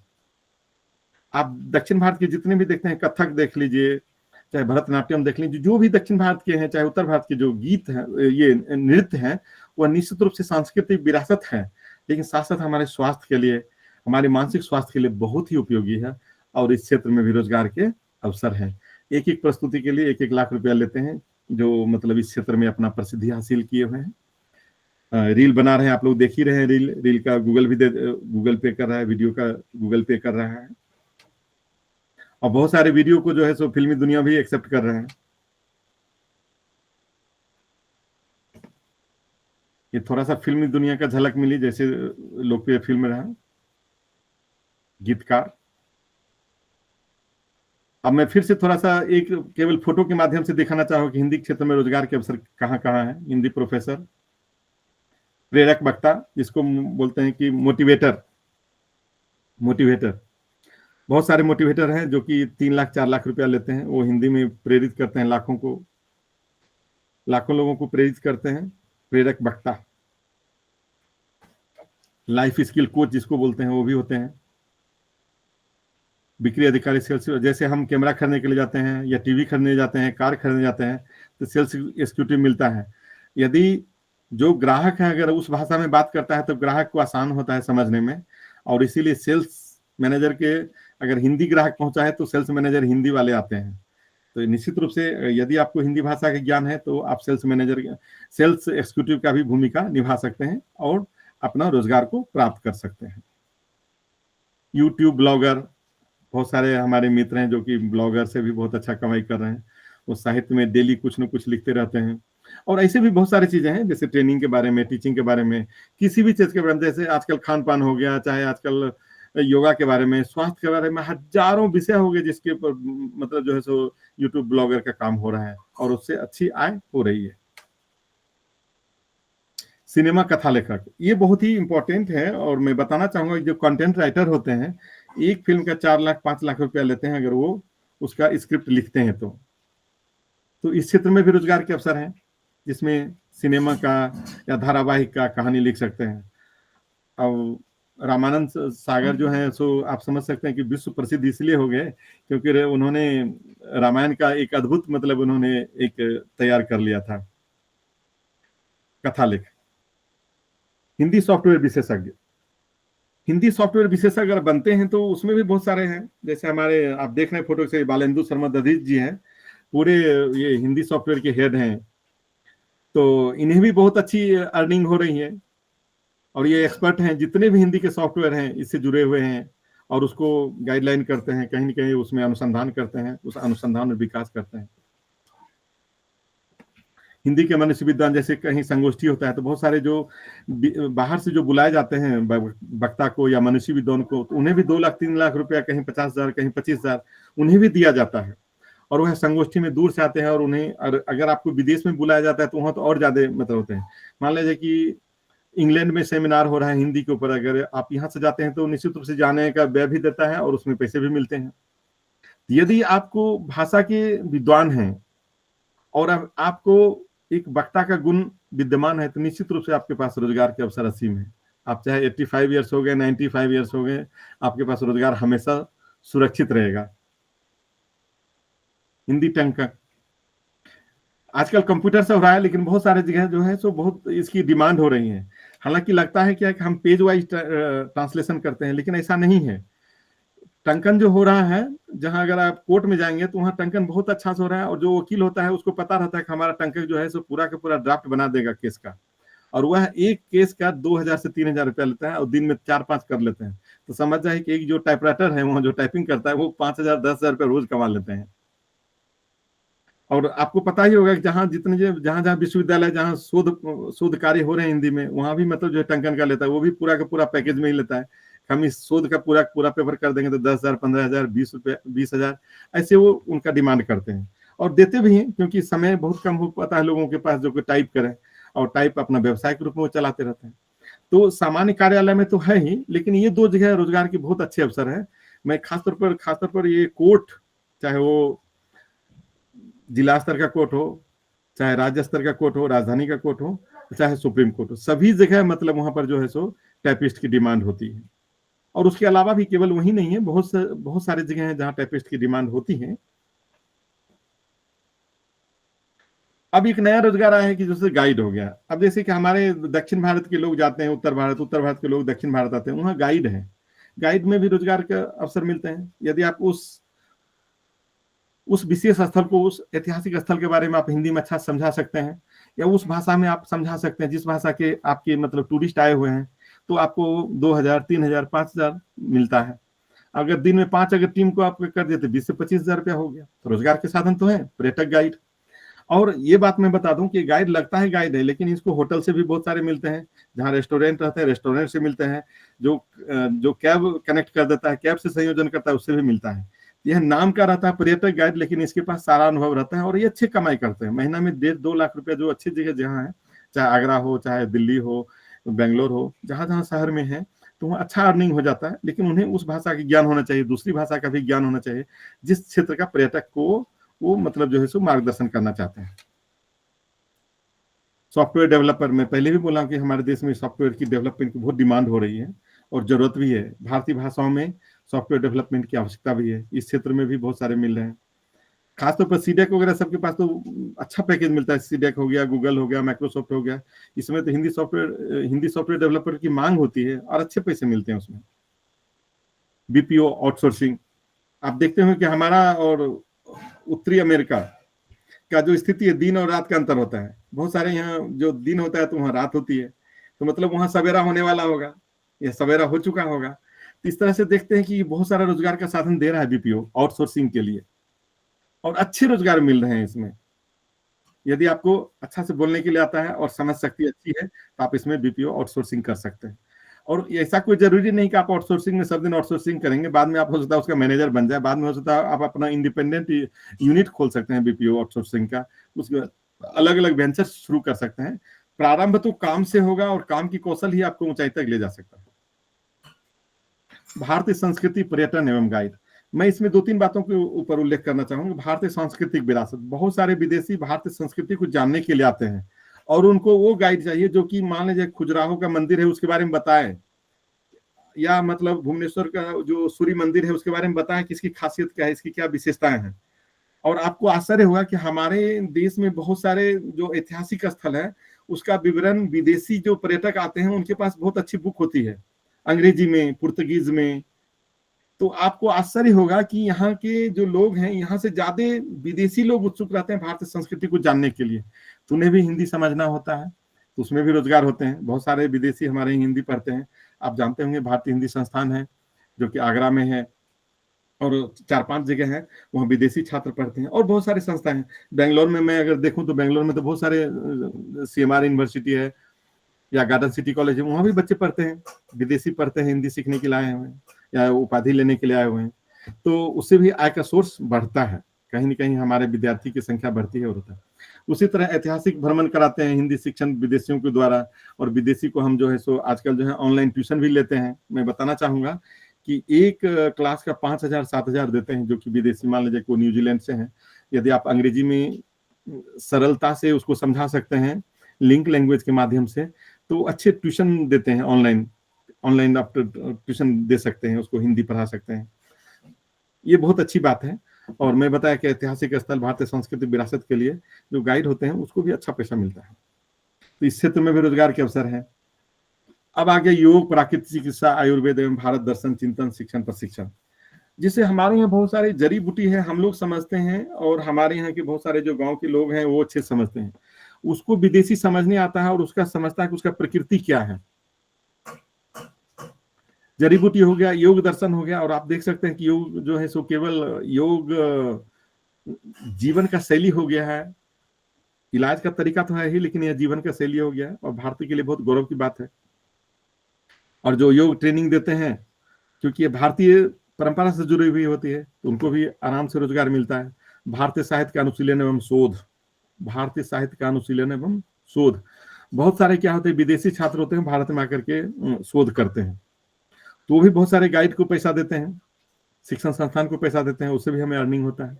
भारतीय धर्म ग्रंथ, भारतीय धर्म ग्रंथ के बारे में बता दूं तो जापान में एक ऐसे साहित्यकार हैं जो कि उन्हीं रामचरितमानस के बारे में बहुत ही अच्छी पकड़ है, जबरदस्त पकड़ है। आपको आश्चर्य होगा कि रामचरितमानस लेखन में जो जो मतलब त्रुटियां हुई हैं, भाव के आधार पर, विचार के आधार पर या परिस्थिति परिवेश के अनुसार उसको रेखांकित किया हुआ है। तो मैं समझता हूँ कि भारतीय लोग जितना आनंद के साथ रामचरितमानस पढ़ते हैं, वहां विदेश में भी पढ़े जाते हैं। और एक खास बात बताना चाहूंगा कि भगवत गीता का जो अनुवाद हुआ है, दुनिया की एक बाइबल को छोड़ करके उससे भी ज्यादा मतलब हम कह सकते हैं कि अनुवाद हुआ है भगवत गीता का, उसका टिप्पणी हुआ है। आप समझ सकते हैं कि भारतीय जो धर्म ग्रंथ है उसका कितना महत्व है, वेद है, पुराण है, अन्य प्रकार के। तो मेरा कहना यह है कि जो व्यक्ति अगर इस क्षेत्र के ज्ञानी है वो विदेश में भी बुलाए जाते हैं। हमारे एक डॉक्टर शुक्ला जी हैं, वो हमेशा विदेश जाते रहते हैं। क्यों? रामचरितमानस का पाठ करते हैं। और मैं भी देखता हूँ बहुत सारे लखनऊ से, इलाहाबाद से, बनारस से हमारे बेंगलोर में आते हैं, वो मतलब जो है सो रामचरितमानस का पाठ करते हैं और हम उन्हें पेमेंट करते हैं। तो अगर आप सीखने की कला है, यदि दूसरे को ज्ञान देने की क्षमता आपने अर्जित कर लिया है या कौशल सीख लिया है, तो आपके पास रोजगार के अवसर अनेक हैं। एक विशेष कोर्स का निर्माण, विदेशी विश्वविद्यालय कोर्स निर्माण के लिए कहते हैं कि हमारे यहाँ बेसिक कोर्स बना दीजिए, माध्यमिक कोर्स बना दीजिए, कॉलेज के कोर्स बना दीजिए। राजभाषा का क्षेत्र तो आप लोग जानते हैं, प्रयोजन मूलक हिंदी है, अनुवाद विश्वविद्यालय, इसकी आवश्यकता है। हिंदी विश्वविद्यालय, हिंदी सॉफ्टवेयर, हिंदी संस्थान, ये सारी संस्थाएं हैं जो कि हमारे देश में हिंदी को बढ़ावा देने के लिए। राजभाषा नई दिल्ली, जैसे मैंने पहले ही बता दिया कि इसकी स्थापना 2025 में हो। भारतीय भाषा राजभाषा विभाग के अंदर भारतीय भाषा विभाग की स्थापना हुई। वैज्ञानिक तकनीकी शब्दावली आयोग है, केंद्रीय हिंदी निदेशालय है, केंद्रीय हिंदी संस्थान है, केंद्रीय अनुवाद ब्यूरो, हिंदी शिक्षण योजना की स्थापना, अंतर्राष्ट्रीय हिंदी सचिवालय मॉरिशस, भारतीय भाषा संस्थान मैसूर, सूचना प्रसारण विभाग जिसमें सीडेक काम करता है। जितने भी मंत्रा है, अनेक प्रकार के जो सॉफ्टवेयर डेवलप हो रहे हैं वो सूचना प्रसारण विभाग के द्वारा हो रहे हैं। तकनीकी हिंदी साहित्य का विकास एवं प्रबंधन डेसीडॉक कर रहा है। हिंदी तकनीकी कोर्स बीटेक, IIT, चिकित्सा विज्ञान, अखिल भारतीय तकनीकी शिक्षा परिषद की जिम्मेदारी से हो रहा है। हिंदी टूल्स का प्रकाशन, एक माह का लघु कोर्स का निर्माण, ये सब अगर ये कराया जाए, अगर इस क्षेत्र में प्रशिक्षण दिया जाए, तो हमारे ख्याल से जो हमारे युवा हैं उन्हें रोजगार मिलने में कोई दिक्कत नहीं होगी। और इसकी कमी है, अभी हमारे देश में इसकी कमी है। अगर चाहें तो विश्वविद्यालय, महाविद्यालय भी सर्टिफिकेट कोर्स कराकर यह जो तकनीकी शिक्षा का ज्ञान दे सकते हैं, या कह सकते हैं रोजगार मूलक या प्रयोजन मूलक हिंदी का ज्ञान दे सकते हैं। और आजकल तो नई शिक्षा नीति का मतलब जो मूल तत्व ही यही है कि उन्हें भाषा कौशल से रोजगार कौशल की ओर ले जाया जाए, भाषा कौशल से रोजगार कौशल की ओर ले जाया जाए। इसी तरह उच्च स्तर की बात मैं बताऊं, जैसे आपने बोले कि सर अगर इस क्षेत्र में जब काम हो रहा है तो इसमें और क्या क्या हो रहा है, तो मैं इस क्षेत्र के विशेषज्ञ स्थान के विशेषज्ञ को बनना चाहता है जो MA किया हुआ है और उसको कंप्यूटर करना है, तो वही तो सॉफ्टवेयर डेवलप करेंगे, वही तो हिंदी का डेवलप करेंगे और वही हिंदी का सॉफ्टवेयर बनाएंगे। तो IIT हैदराबाद है जहां भाषा प्रौद्योगिकी अनुसंधान केंद्र में शोध अनुसंधान हो रहा है। कंप्यूटेशनल लिंग्विस्टिक में MTech कर सकते हैं। MA के छात्रों के लिए कंप्यूटेशनल लिंग्विस्टिक में MPhil कर सकते हैं, कंप्यूटेशनल लिंग्विस्टिक में PhD कर सकते हैं, मौलिक मानविकी एग्जैक्ट ह्यूमैनिटीज में PhD कर सकते हैं। इस प्रकार के कोर्स का उद्देश्य भाषा विज्ञान, मानविकी, सूचना प्रौद्योगिकी के माध्यम चुनौतियों को भरना और हिंदी के अनुकूल सूचना प्रौद्योगिकी के क्षेत्र में शोध और अनुसंधान का कार्य करना हुआ, जो कि JNU में, दिल्ली में, महात्मा गांधी अंतर्राष्ट्रीय विश्वविद्यालय वर्धा में और IIT हैदराबाद इत्यादि जगहों में हो रहा है। जवाहरलाल नेहरू विश्वविद्यालय में संस्कृत एवं प्राचीन भाषा अध्ययन केंद्र है जहां सीडेक प्रोग्राम, लेक्सिकल रिसोर्सेज का विकास हुआ है, कॉर्पोरा संबंधित भाषा उपकरण का विकास हुआ है, भाषा संसाधन उपकरण का विकास, भारतीय संसाधन में मल्टीमीडिया ई लर्निंग का विकास, अन्य संस्थाएं जैसे CIIL के बारे में मैं बताया हूं पहले ही, राष्ट्रीय अनुवाद मिशन, महात्मा गांधी अंतर्राष्ट्रीय विश्वविद्यालय वर्धा इत्यादि। ये शोध अनुसंधान जो है सो आज की आवश्यकता हो गई है, चाहे वो प्रयोजन मूलक हिंदी का क्षेत्र हो, चाहे वह सॉफ्टवेयर का क्षेत्र हो। तो ये सब क्षेत्रों में ये काम हो रहा है, शोध और अनुसंधान। ये IIT हैदराबाद, महात्मा गांधी अंतर्राष्ट्रीय विश्वविद्यालय, दिल्ली विश्वविद्यालय, IGNOU पांडिचेरी, केंद्रीय विश्वविद्यालय, सीडेक, गूगल, CIIL मैसूर।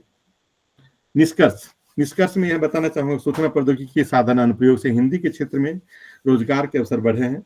प्रयोजन मूलक हिंदी सीखने में यूनिकोड वरदान सिद्ध हुआ है और हम देख रहे हैं कि रोजगार का क्षेत्र बहुत बड़ा हुआ, रोजगार का फलक जो है बहुत बड़ा हुआ। हालांकि समय का सीमा होने के कारण से मैं ज्यादा पर नहीं चर्चा किया, लेकिन कम से कम 400-500 प्रकार के या 400-500 प्रकार की व्यवस्था है जिसे हिंदी के क्षेत्र में आप रोजगार कर सकते हैं। जैसे मैं बताता हूँ, गाँव में होते हैं, वो किसान को समझाने जाते हैं कैसे बीज का प्रयोग कीजिए, ऐसे करते हैं, वो भी एक रोजगार का साधन है। राजभाषा कार्य में सुगमता होती है। हिंदी फिल्म, दूरदर्शन, जनसंचार, विज्ञापन, हिंदी ऐप प्रकाशन, अनुवाद, ऑनलाइन हिंदी शिक्षण प्रशिक्षण के क्षेत्र में रोजगार के असीम अवसर हैं। तो मैं यह बताना चाहता हूं कि जो हिंदी के क्षेत्र में जो रोजगार के अवसर हैं, इसमें सूचना प्रौद्योगिकी का बहुत बड़ा योगदान रहा है। और कंप्यूटेशनल भाषा विज्ञान की पढ़ाई होनी चाहिए। केवल जेएनयू और दिल्ली गिने चुने विश्वविद्यालय से नहीं, इसका क्षेत्र विस्तृत होना चाहिए और एक भाषा अनुसंधान केंद्र की आवश्यकता है देश में। जहां तक मैं समझता हूँ, हमारे देश में विश्वविद्यालय, अनुवाद विश्वविद्यालय की आवश्यकता है, अनुवाद केंद्र की आवश्यकता है। ये सब पर अगर काम किया जाए तो और बहुत ऊंचाई तक हमारा देश जा सकता है और इसमें रोजगार के अवसर असीम मिलेंगे। ऑनलाइन शिक्षण, क्योंकि क्या होता है कि जैसे कि हमारे बहुत सारे जो हिंदी के साहित्य है उसको विदेशी में अगर भेजना चाहेंगे फ्रेंच में, तो उसे ट्रांसलेशन करना होगा और उसके लिए वह व्यवस्था करना होगा। बहुत सारे हिंदी साहित्य को अगर हम कन्नड़ साहित्य में अनुवाद करेंगे तो हमें उसे एक व्यवस्था होनी चाहिए। कन्नड़ की साहित्य हिंदी में, हिंदी को कन्नड़ में, या तमिल को तेलुगु में और तेलुगु को हिंदी में, इस प्रकार की अगर अनुवाद केंद्र की स्थापना हो जाती है तो इसमें रोजगार की भी संभावना बढ़ेगी और साथ साथ में भाषा समृद्ध भी होगी।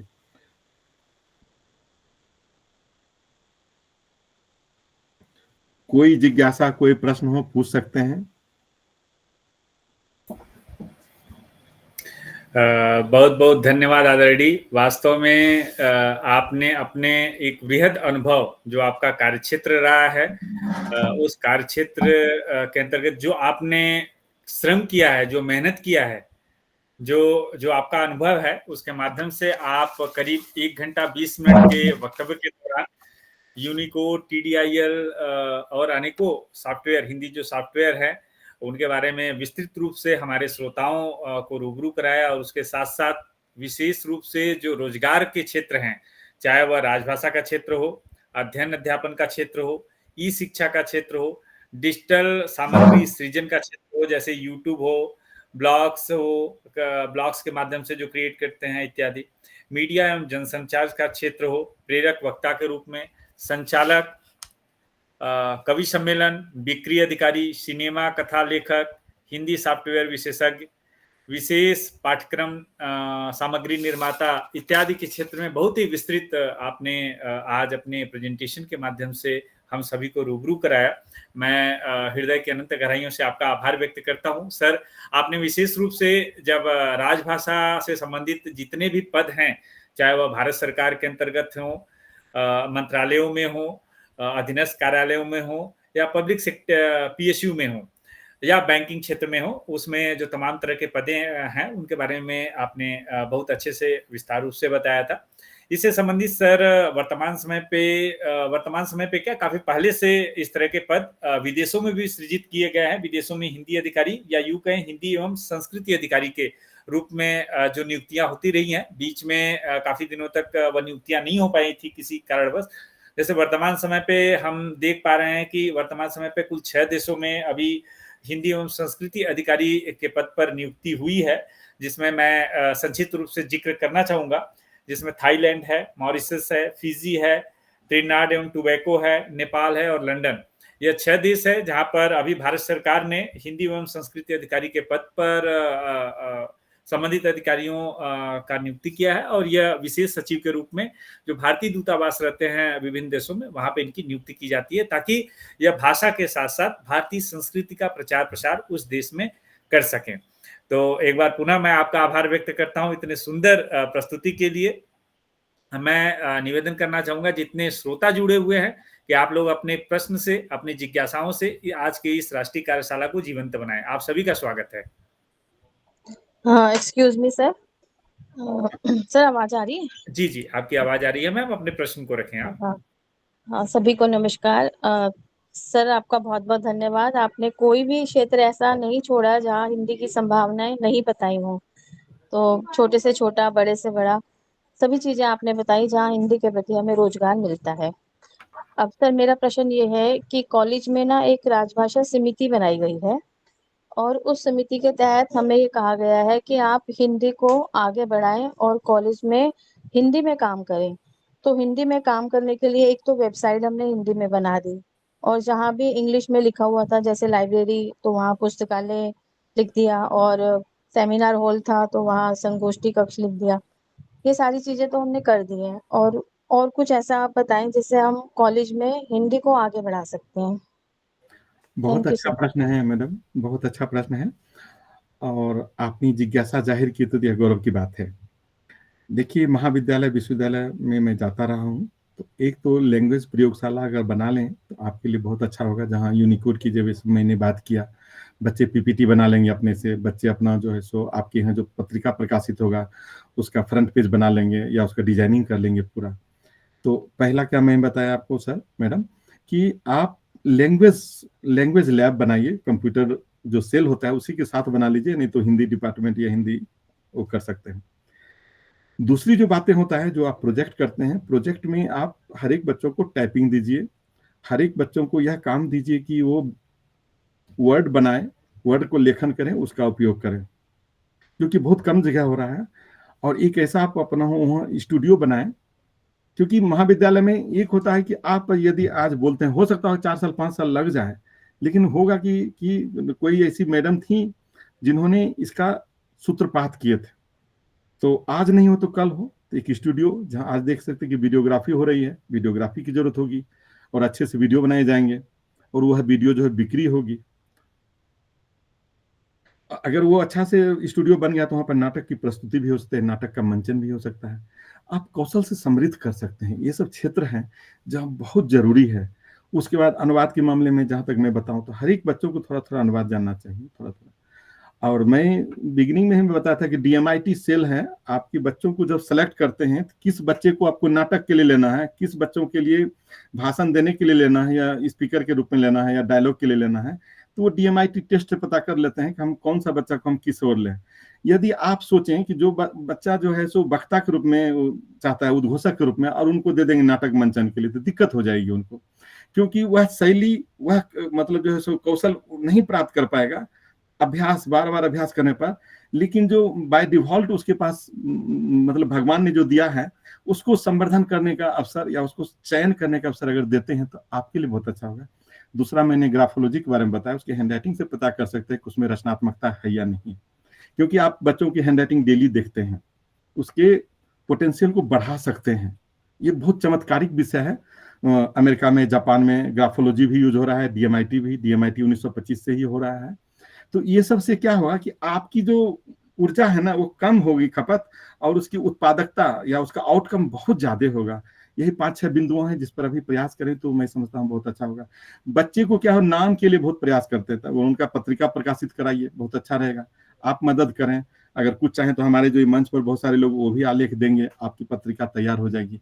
अब बच्चे जब अपना पत्रिका देखेंगे तो अपनी गौरव, मैं कॉलेज लाइफ में पत्रिका में, मेरा अखबार में मेरा आर्टिकल छप चुका है और इससे रोजगार के साथ वो जुड़ जाएंगे। शायद मेरी बात को आप समझ पा रहे हैं। ये 5-6 बिंदु हैं। यह बात मैं बताना चाह रहा हूं कि ये भगीरथ प्रयास है शिक्षकों के लिए प्रयोजन मूलक हिंदी को बढ़ावा देना, क्योंकि बहुत सारे मानसिकता से गुजरे हुए प्रोफेसर लोग हैं, प्रिंसिपल लोग हैं, जिनके साथ बहुत कठिनाई चुनौतियों का सामना करना पड़ता है। इस बात को मैं समझ रहा हूँ।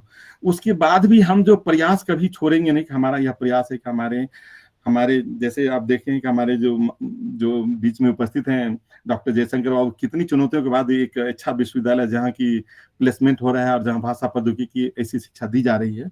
उत्तर भारत में नहीं हो पाए, लेकिन दक्षिण भारत के पांडिचेरी जैसे एक छोटी सी जगह में यह स्थापित हो चुका है। तो निश्चित रूप से प्रयास का फल निश्चित रूप से सफलता की ओर ले जाती है।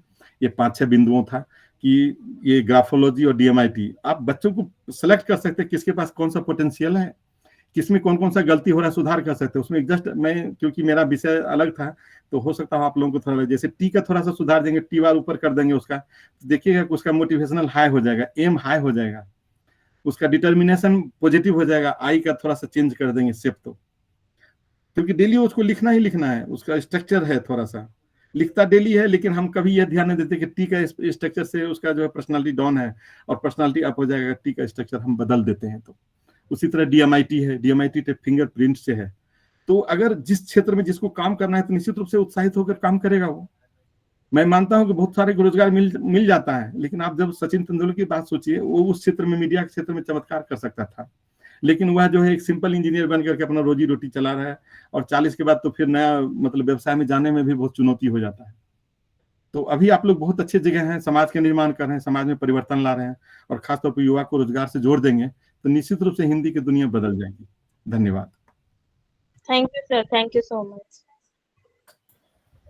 जी, बहुत ही सुंदर, बहुत ही महत्वपूर्ण प्रश्न, और उतना ही महत्वपूर्ण सर ने उसकी व्याख्या की है। एक छोटी सी टिप्पणी मैं जोड़ना चाहूँगा। हालांकि अध्यक्षीय अभिभाषण के दौरान बाबू सर इस पर विशेष रूप से प्रकाश डालेंगे, मुझे उम्मीद है, लेकिन मेरा मानना है कि उच्चतर विश्वविद्यालयों में, संस्थाओं में या कॉलेजों में विद्यार्थियों को प्रमुख रूप से उनको प्रोत्साहित करना चाहिए कि वो जो व्यक्तिगत पत्राचार करते हैं अपने कॉलेज से किसी प्रकार का, उनको हिंदी भाषा में करना चाहिए। यह एक विशेष अभियान चलाया जाना चाहिए अगर वो हिंदी को चाहते हैं कि अपने संस्थान में प्रसारित करें। जैसा कि आपने बताया कि आपने जितने भी नेम बोर्ड हैं और तरह तरह की जो चीज़ें हैं उसको आपने हिंदी में रख दिया है। प्रयास करें, राजभाषा विभाग का इस संबंध में काफ़ी दिशा निर्देश हैं। राजभाषा नियम 11 में स्पष्ट रूप से लिखा है कि इस तरह की जो भी चीज़ें होनी चाहिए कार्यालयों में, विश्वविद्यालयों में, या द्विभाषी रूप से होनी चाहिए, या त्रिभाषा सूत्र के अंतर्गत 3 भाषा में होना चाहिए। सबसे ऊपर मातृभाषा होनी चाहिए, अर्थात यह संस्थान या कॉलेज जहाँ पर है वहाँ की जो प्रादेशिक भाषा है सबसे ऊपर वह होनी चाहिए, उसके बाद हिंदी होनी चाहिए, उसके नीचे अंग्रेजी होनी चाहिए। यह त्रिभाषा सूत्र का फार्मूला है, तो आप इसको भी अपना सकती हैं। बहुत बहुत धन्यवाद। इसके अलावा अगर किसी का प्रश्न है तो आप रखें। सुलेखा आवटे जी ने हाथ खड़ा किया है, आप अपने प्रश्न को रख सकती हैं। जी सर, धन्यवाद सर। सभी मान्यवरों को मेरा प्रणाम। मैं महाराष्ट्र से सुरेखा आवटे। सर, मेरा ये प्रश्न था कि मैंने लगभग 12 साल से प्राथमिक और माध्यमिक बच्चों को, जैसे कि 10th स्टैंडर्ड के विद्यार्थियों को, छात्रों को मैं पढ़ाती हूँ, हिंदी पढ़ाती हूँ, और अभी 1 साल से मैं अभी PhD के लिए अपना कार्य आगे बढ़ा रही हूँ। तो जैसे कि मैंने देखा है सर कि अभी महाराष्ट्र में हिंदी जो विषय जो पढ़ाया जाता है स्कूलों में, तो 5वीं से लेकर 10वीं तक उन्हें ऑप्शन दिया जाता है, जैसे कि हिंदी, संस्कृत और मराठी। तो मराठी और संस्कृत, इसका जो पेपर पैटर्न जो है वो बहुत ही सरल है, बहुत ज्यादा सरल है। तो इस वजह से हिंदी की तरफ बढ़ने वाले जो बच्चे हैं वो बहुत कम तादाद पे अभी पाए जाते हैं। तो मेरा ये सवाल था कि हम किस प्रकार बच्चों को अपनी हिंदी विषय की और हम उन्हें प्रोत्साहित करें सीखने के लिए, क्योंकि बच्चे सिर्फ स्कोर की वजह, स्कोरिंग अच्छा हो इसलिए वो संस्कृत और मराठी के लिए चले जाते हैं। तो ऐसा क्या कर सकते हैं कि हिंदी के लिए और बच्चे बढ़े और उनको पेपर पैटर्न जो है वो आसान लगे। बच्चे कहते हैं कि नहीं मैम आप बोलते हैं लेकिन हिंदी बहुत आसान, लेकिन हिंदी का पेपर बहुत ज्यादा लेंदी है, हम नहीं स्कोर इतना अच्छा कर पाते। तो इसके लिए हम क्या कर सकते हैं?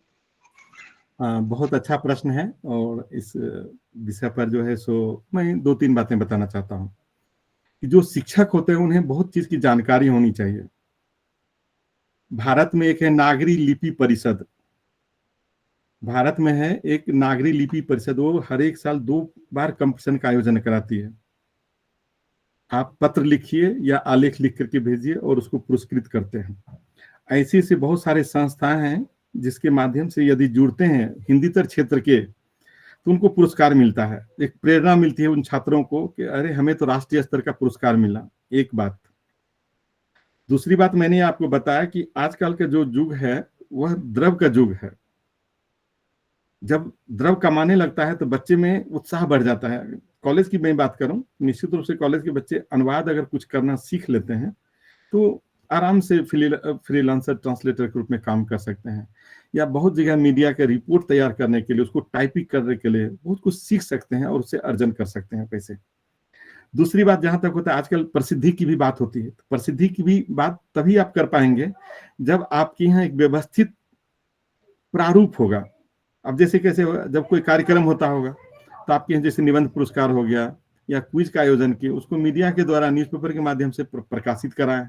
बच्चों को वह समाचार पत्र मिलना चाहिए और कॉलेज में उसका सर्कुलेशन होना चाहिए, क्योंकि हम उसके मानसिक धरातल को जब तक नहीं ऊपर नहीं ले जाएंगे, वो दूसरे बच्चे से जब तक नहीं अपने आप को ऊंचा नहीं महसूस करेगा तो प्रेरित नहीं होगा।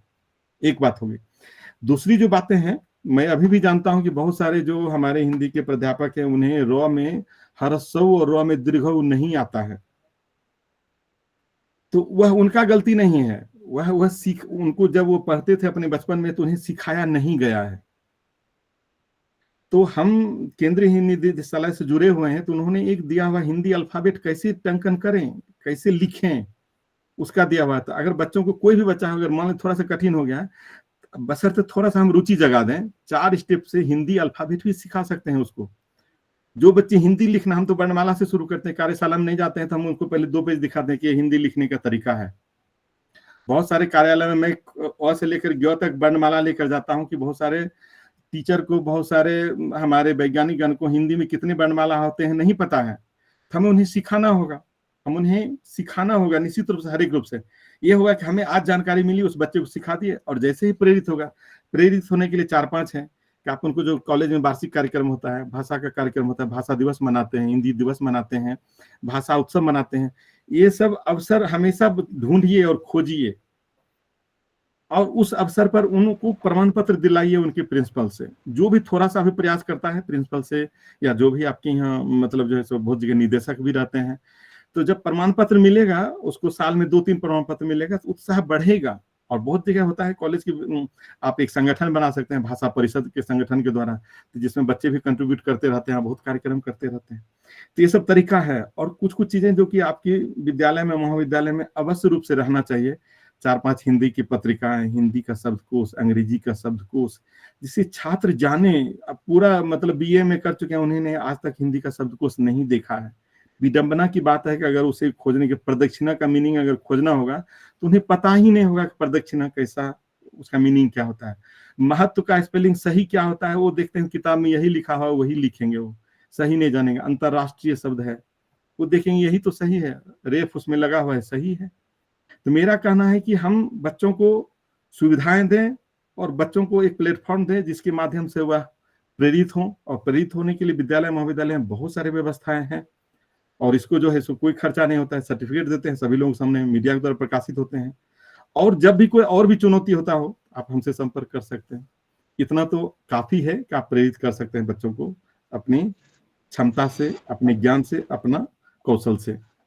हमेशा यह मानिए कि ये जो हमारा समाज है उसके परिवर्तन के लिए हम अपना साधना कर रहे हैं, क्योंकि छात्र अगर 10 छात्र अगर रोजगार पा लेता है, समझ है कि कितना बड़ा चमत्कार होगा, मतलब धरती पर आना सफल हो गया, मैं यह मानता हूँ। धन्यवाद। और पूछ सकते। धन्यवाद सर, धन्यवाद। मैंने भी कोशिश की है कि जैसे कि हिंदी ओलंपियाड की जो एग्जाम होती है, बच्चों को मैंने बहुत ज्यादातर उसमें सहभागी लेने के लिए प्रोत्साहित किया है, और बहुत जितना हो सके मैंने बच्चों को प्रोत्साहित किया। लेकिन पिछले साल मुझे ऐसे लगा कि मैं कहीं पे तो मायूस हुई, क्योंकि जो अच्छे बच्चे थे, जो 90 अबव स्टूडेंट जो थे, जिन्हें अच्छे मार्क्स आते थे, उन्होंने सभी बच्चों ने संस्कृत को चुना। तो मुझे ऐसा लग रहा था कि हिंदी 10वीं का जो हिंदी का पेपर का जो प्रारूप है, वो कहीं पे तो हम अगर बच्चों को आसान कर सके तो जरूर बच्चे 10वीं के बाद भी फिर उच्च शिक्षा के लिए भी हिंदी से जुड़ सकते हैं। तो जरूर सर, बहुत बहुत धन्यवाद। आपने जैसे कहा कि नागरी लिपि परिषद को आप पत्र लिखिए, आपका देवनागरी एक लिपि सुझाव। परिषद, उससे आप जुड़ सकते हैं। बहुत सारी संस्थाएं हैं जो कि पुरस्कार देती है, और वो राष्ट्रीय स्तर का पुरस्कार मिलेगा तो निश्चित रूप से होगा। आपके यहाँ कार्यक्रम में मीडिया आजकल बोलिए, उनको बोलिए कि जो कार्यक्रम हो उसको मीडिया रिपोर्ट में भेजिए, और बच्चों को मिलेगा, वो पेरेंट्स को दिखाएंगे तो और बोलेंगे हो अच्छा, और पढ़ो। और उसको मतलब जो है सो बच्चे भी, पेरेंट्स भी प्रोत्साहित करेंगे, टीचर भी प्रोत्साहित करेंगे, दोस्त भी खुश रहेगा, तो निश्चित रूप से उसका मनोबल हमेशा ऊंचाई की ओर बढ़ेगा। जी जी सर, बिल्कुल सर, बहुत बहुत धन्यवाद सर। जी धन्यवाद। हरदीप महोदया ने फिर से हाथ खड़ा किया है। जी, आप प्रश्न रख सकती हैं। हमारे पास समय बहुत कम है, कृपया संक्षेप में रखें। सर, देवनागरी लिपि में जो नए शब्द जुड़ रहे हैं या जो परिवर्तन आ रहा है वर्तनी के क्षेत्र में, वो हमें कैसे पता लगेगा सर? केंद्रीय हिंदी निदेशालय ने एक बर्तनी का पुस्तक प्रकाशित की है। उस पुस्तक में सारे बर्तनी की जो समस्याएं आती है, जैसे श्रृंगार है, श्रृंखला है, सन्यासी है, अंतर्राष्ट्रीय है, महत्व है, ये सारे शब्दों के लिए उन्होंने एक पुस्तक तैयार किया हुआ है। उसके अलावा कुछ ग्रामर की पुस्तकें हैं, शब्दकोश है उसके पास, 10 भाषा का शब्द है, जिसमें 10 भाषा का शब्दकोश होता है। एक आम है, उसको तमिल में क्या कहते हैं, तेलुगु में क्या कहते हैं, कन्नड़ में क्या कहते हैं, बांग्ला में क्या कहते हैं, ऐसे भी शब्दकोश हैं। तो आप केंद्रीय हिंदी निदेशालय से जुड़ जाएं तो ये सारे मतलब ये सुविधाएं आपको मिल जाएगी। वो केंद्रीय हिंदी निदेशालय जो है ऑडियो वीडियो सीडी भी तैयार किया, जिसमें क्रिया विशेषण संज्ञा भी पढ़ा सकते हैं आप अपने बच्चों को वीडियो के माध्यम से। एक कहानी जैसे फिल्म देखते हैं ना, वैसे फिल्म की तरह से है। आप लोग अपना लैंग्वेज लैब में वहां से मंगा लीजिए सारा सीडी और अपने सिस्टम में अपलोड कर दीजिएगा। जब भी क्लास में आपको लगता है कि बच्चों को संज्ञा सिखाना है, सर्वनाम सिखाना है, प्रयोजन मूलक हिंदी सिखाना है, ऑन कर दीजिए। 60 मिनट का, 30 मिनट का, 40 मिनट का वीडियो है। Thank you sir, thank you so much. जी धन्यवाद। मैं देख पा रहा हूं कि अनुपमा कपूर महोदया ने हाथ खड़ा किया है। मैम अपने प्रश्न को रखें। जी धन्यवाद सर। सभी को नमस्कार। सर मेरा प्रश्न ये था, अभी आप बता रहे थे हिंदी के मतलब प्रकाशन कराने के लिए हम कहाँ कहाँ भेज सकते हैं? ऐसे कुछ नाम बता सकते हैं जहाँ पर हम अपने आलेख प्रकाशित करा सकें, लेकिन कुछ उसके लिए हमें देना ना हो, जो हमारे केवल आलेख को देखकर, उसकी क्वालिटी को देख करके ही वो प्रकाशन कर दें। कुछ ऐसी जगह, कुछ ऐसी पत्रिकाएं या ऐसी संस्थाएं नाम बता सकते हैं सर आप प्लीज? देखिए, हमारे देश में कम से कम तो 25-30 ऐसे हैं पत्रिकाएं जहाँ की वो शुल्क नहीं लेते हैं, उसमें क्वालिटी। जैसे वागार्थ, कलकत्ता से छपती है वागार्थ, अमृत साहित्य, अनुवाद। आप आलेख भेजिए, छपेंगे। बशर्ते कि वो आलेख में हो सकता है कि बोलेंगे दोबारा भेजिए। हंस अभी भी छप रही है, शायद आपको पता होगा। आलोचना। तो बहुत सारे पत्रिकाएं हैं देश भर में, और जो शुल्क रहित है। हाँ, एक गगनांचल है। गगनांचल में भी आप सांस्कृतिक समाचार, सांस्कृतिक आलेख भेज सकते हैं। गगनांचल है। एक तद्भव है, अंतर्राष्ट्रीय विश्वविद्यालय वर्धा से छपती है। सारी संस्थाएं हैं देश में जहां से आप अपने आलेख को, अपने शोध पत्र को छपा सकते हैं। उसके बाद मैं बता दूं, ये बेंगलोर में है, दक्षिण भारत, ये क्या कहते हैं, यहाँ की एक संस्थाएं हैं जो कि आलेख छपती है दक्षिण भारत का। धन्यवाद सर।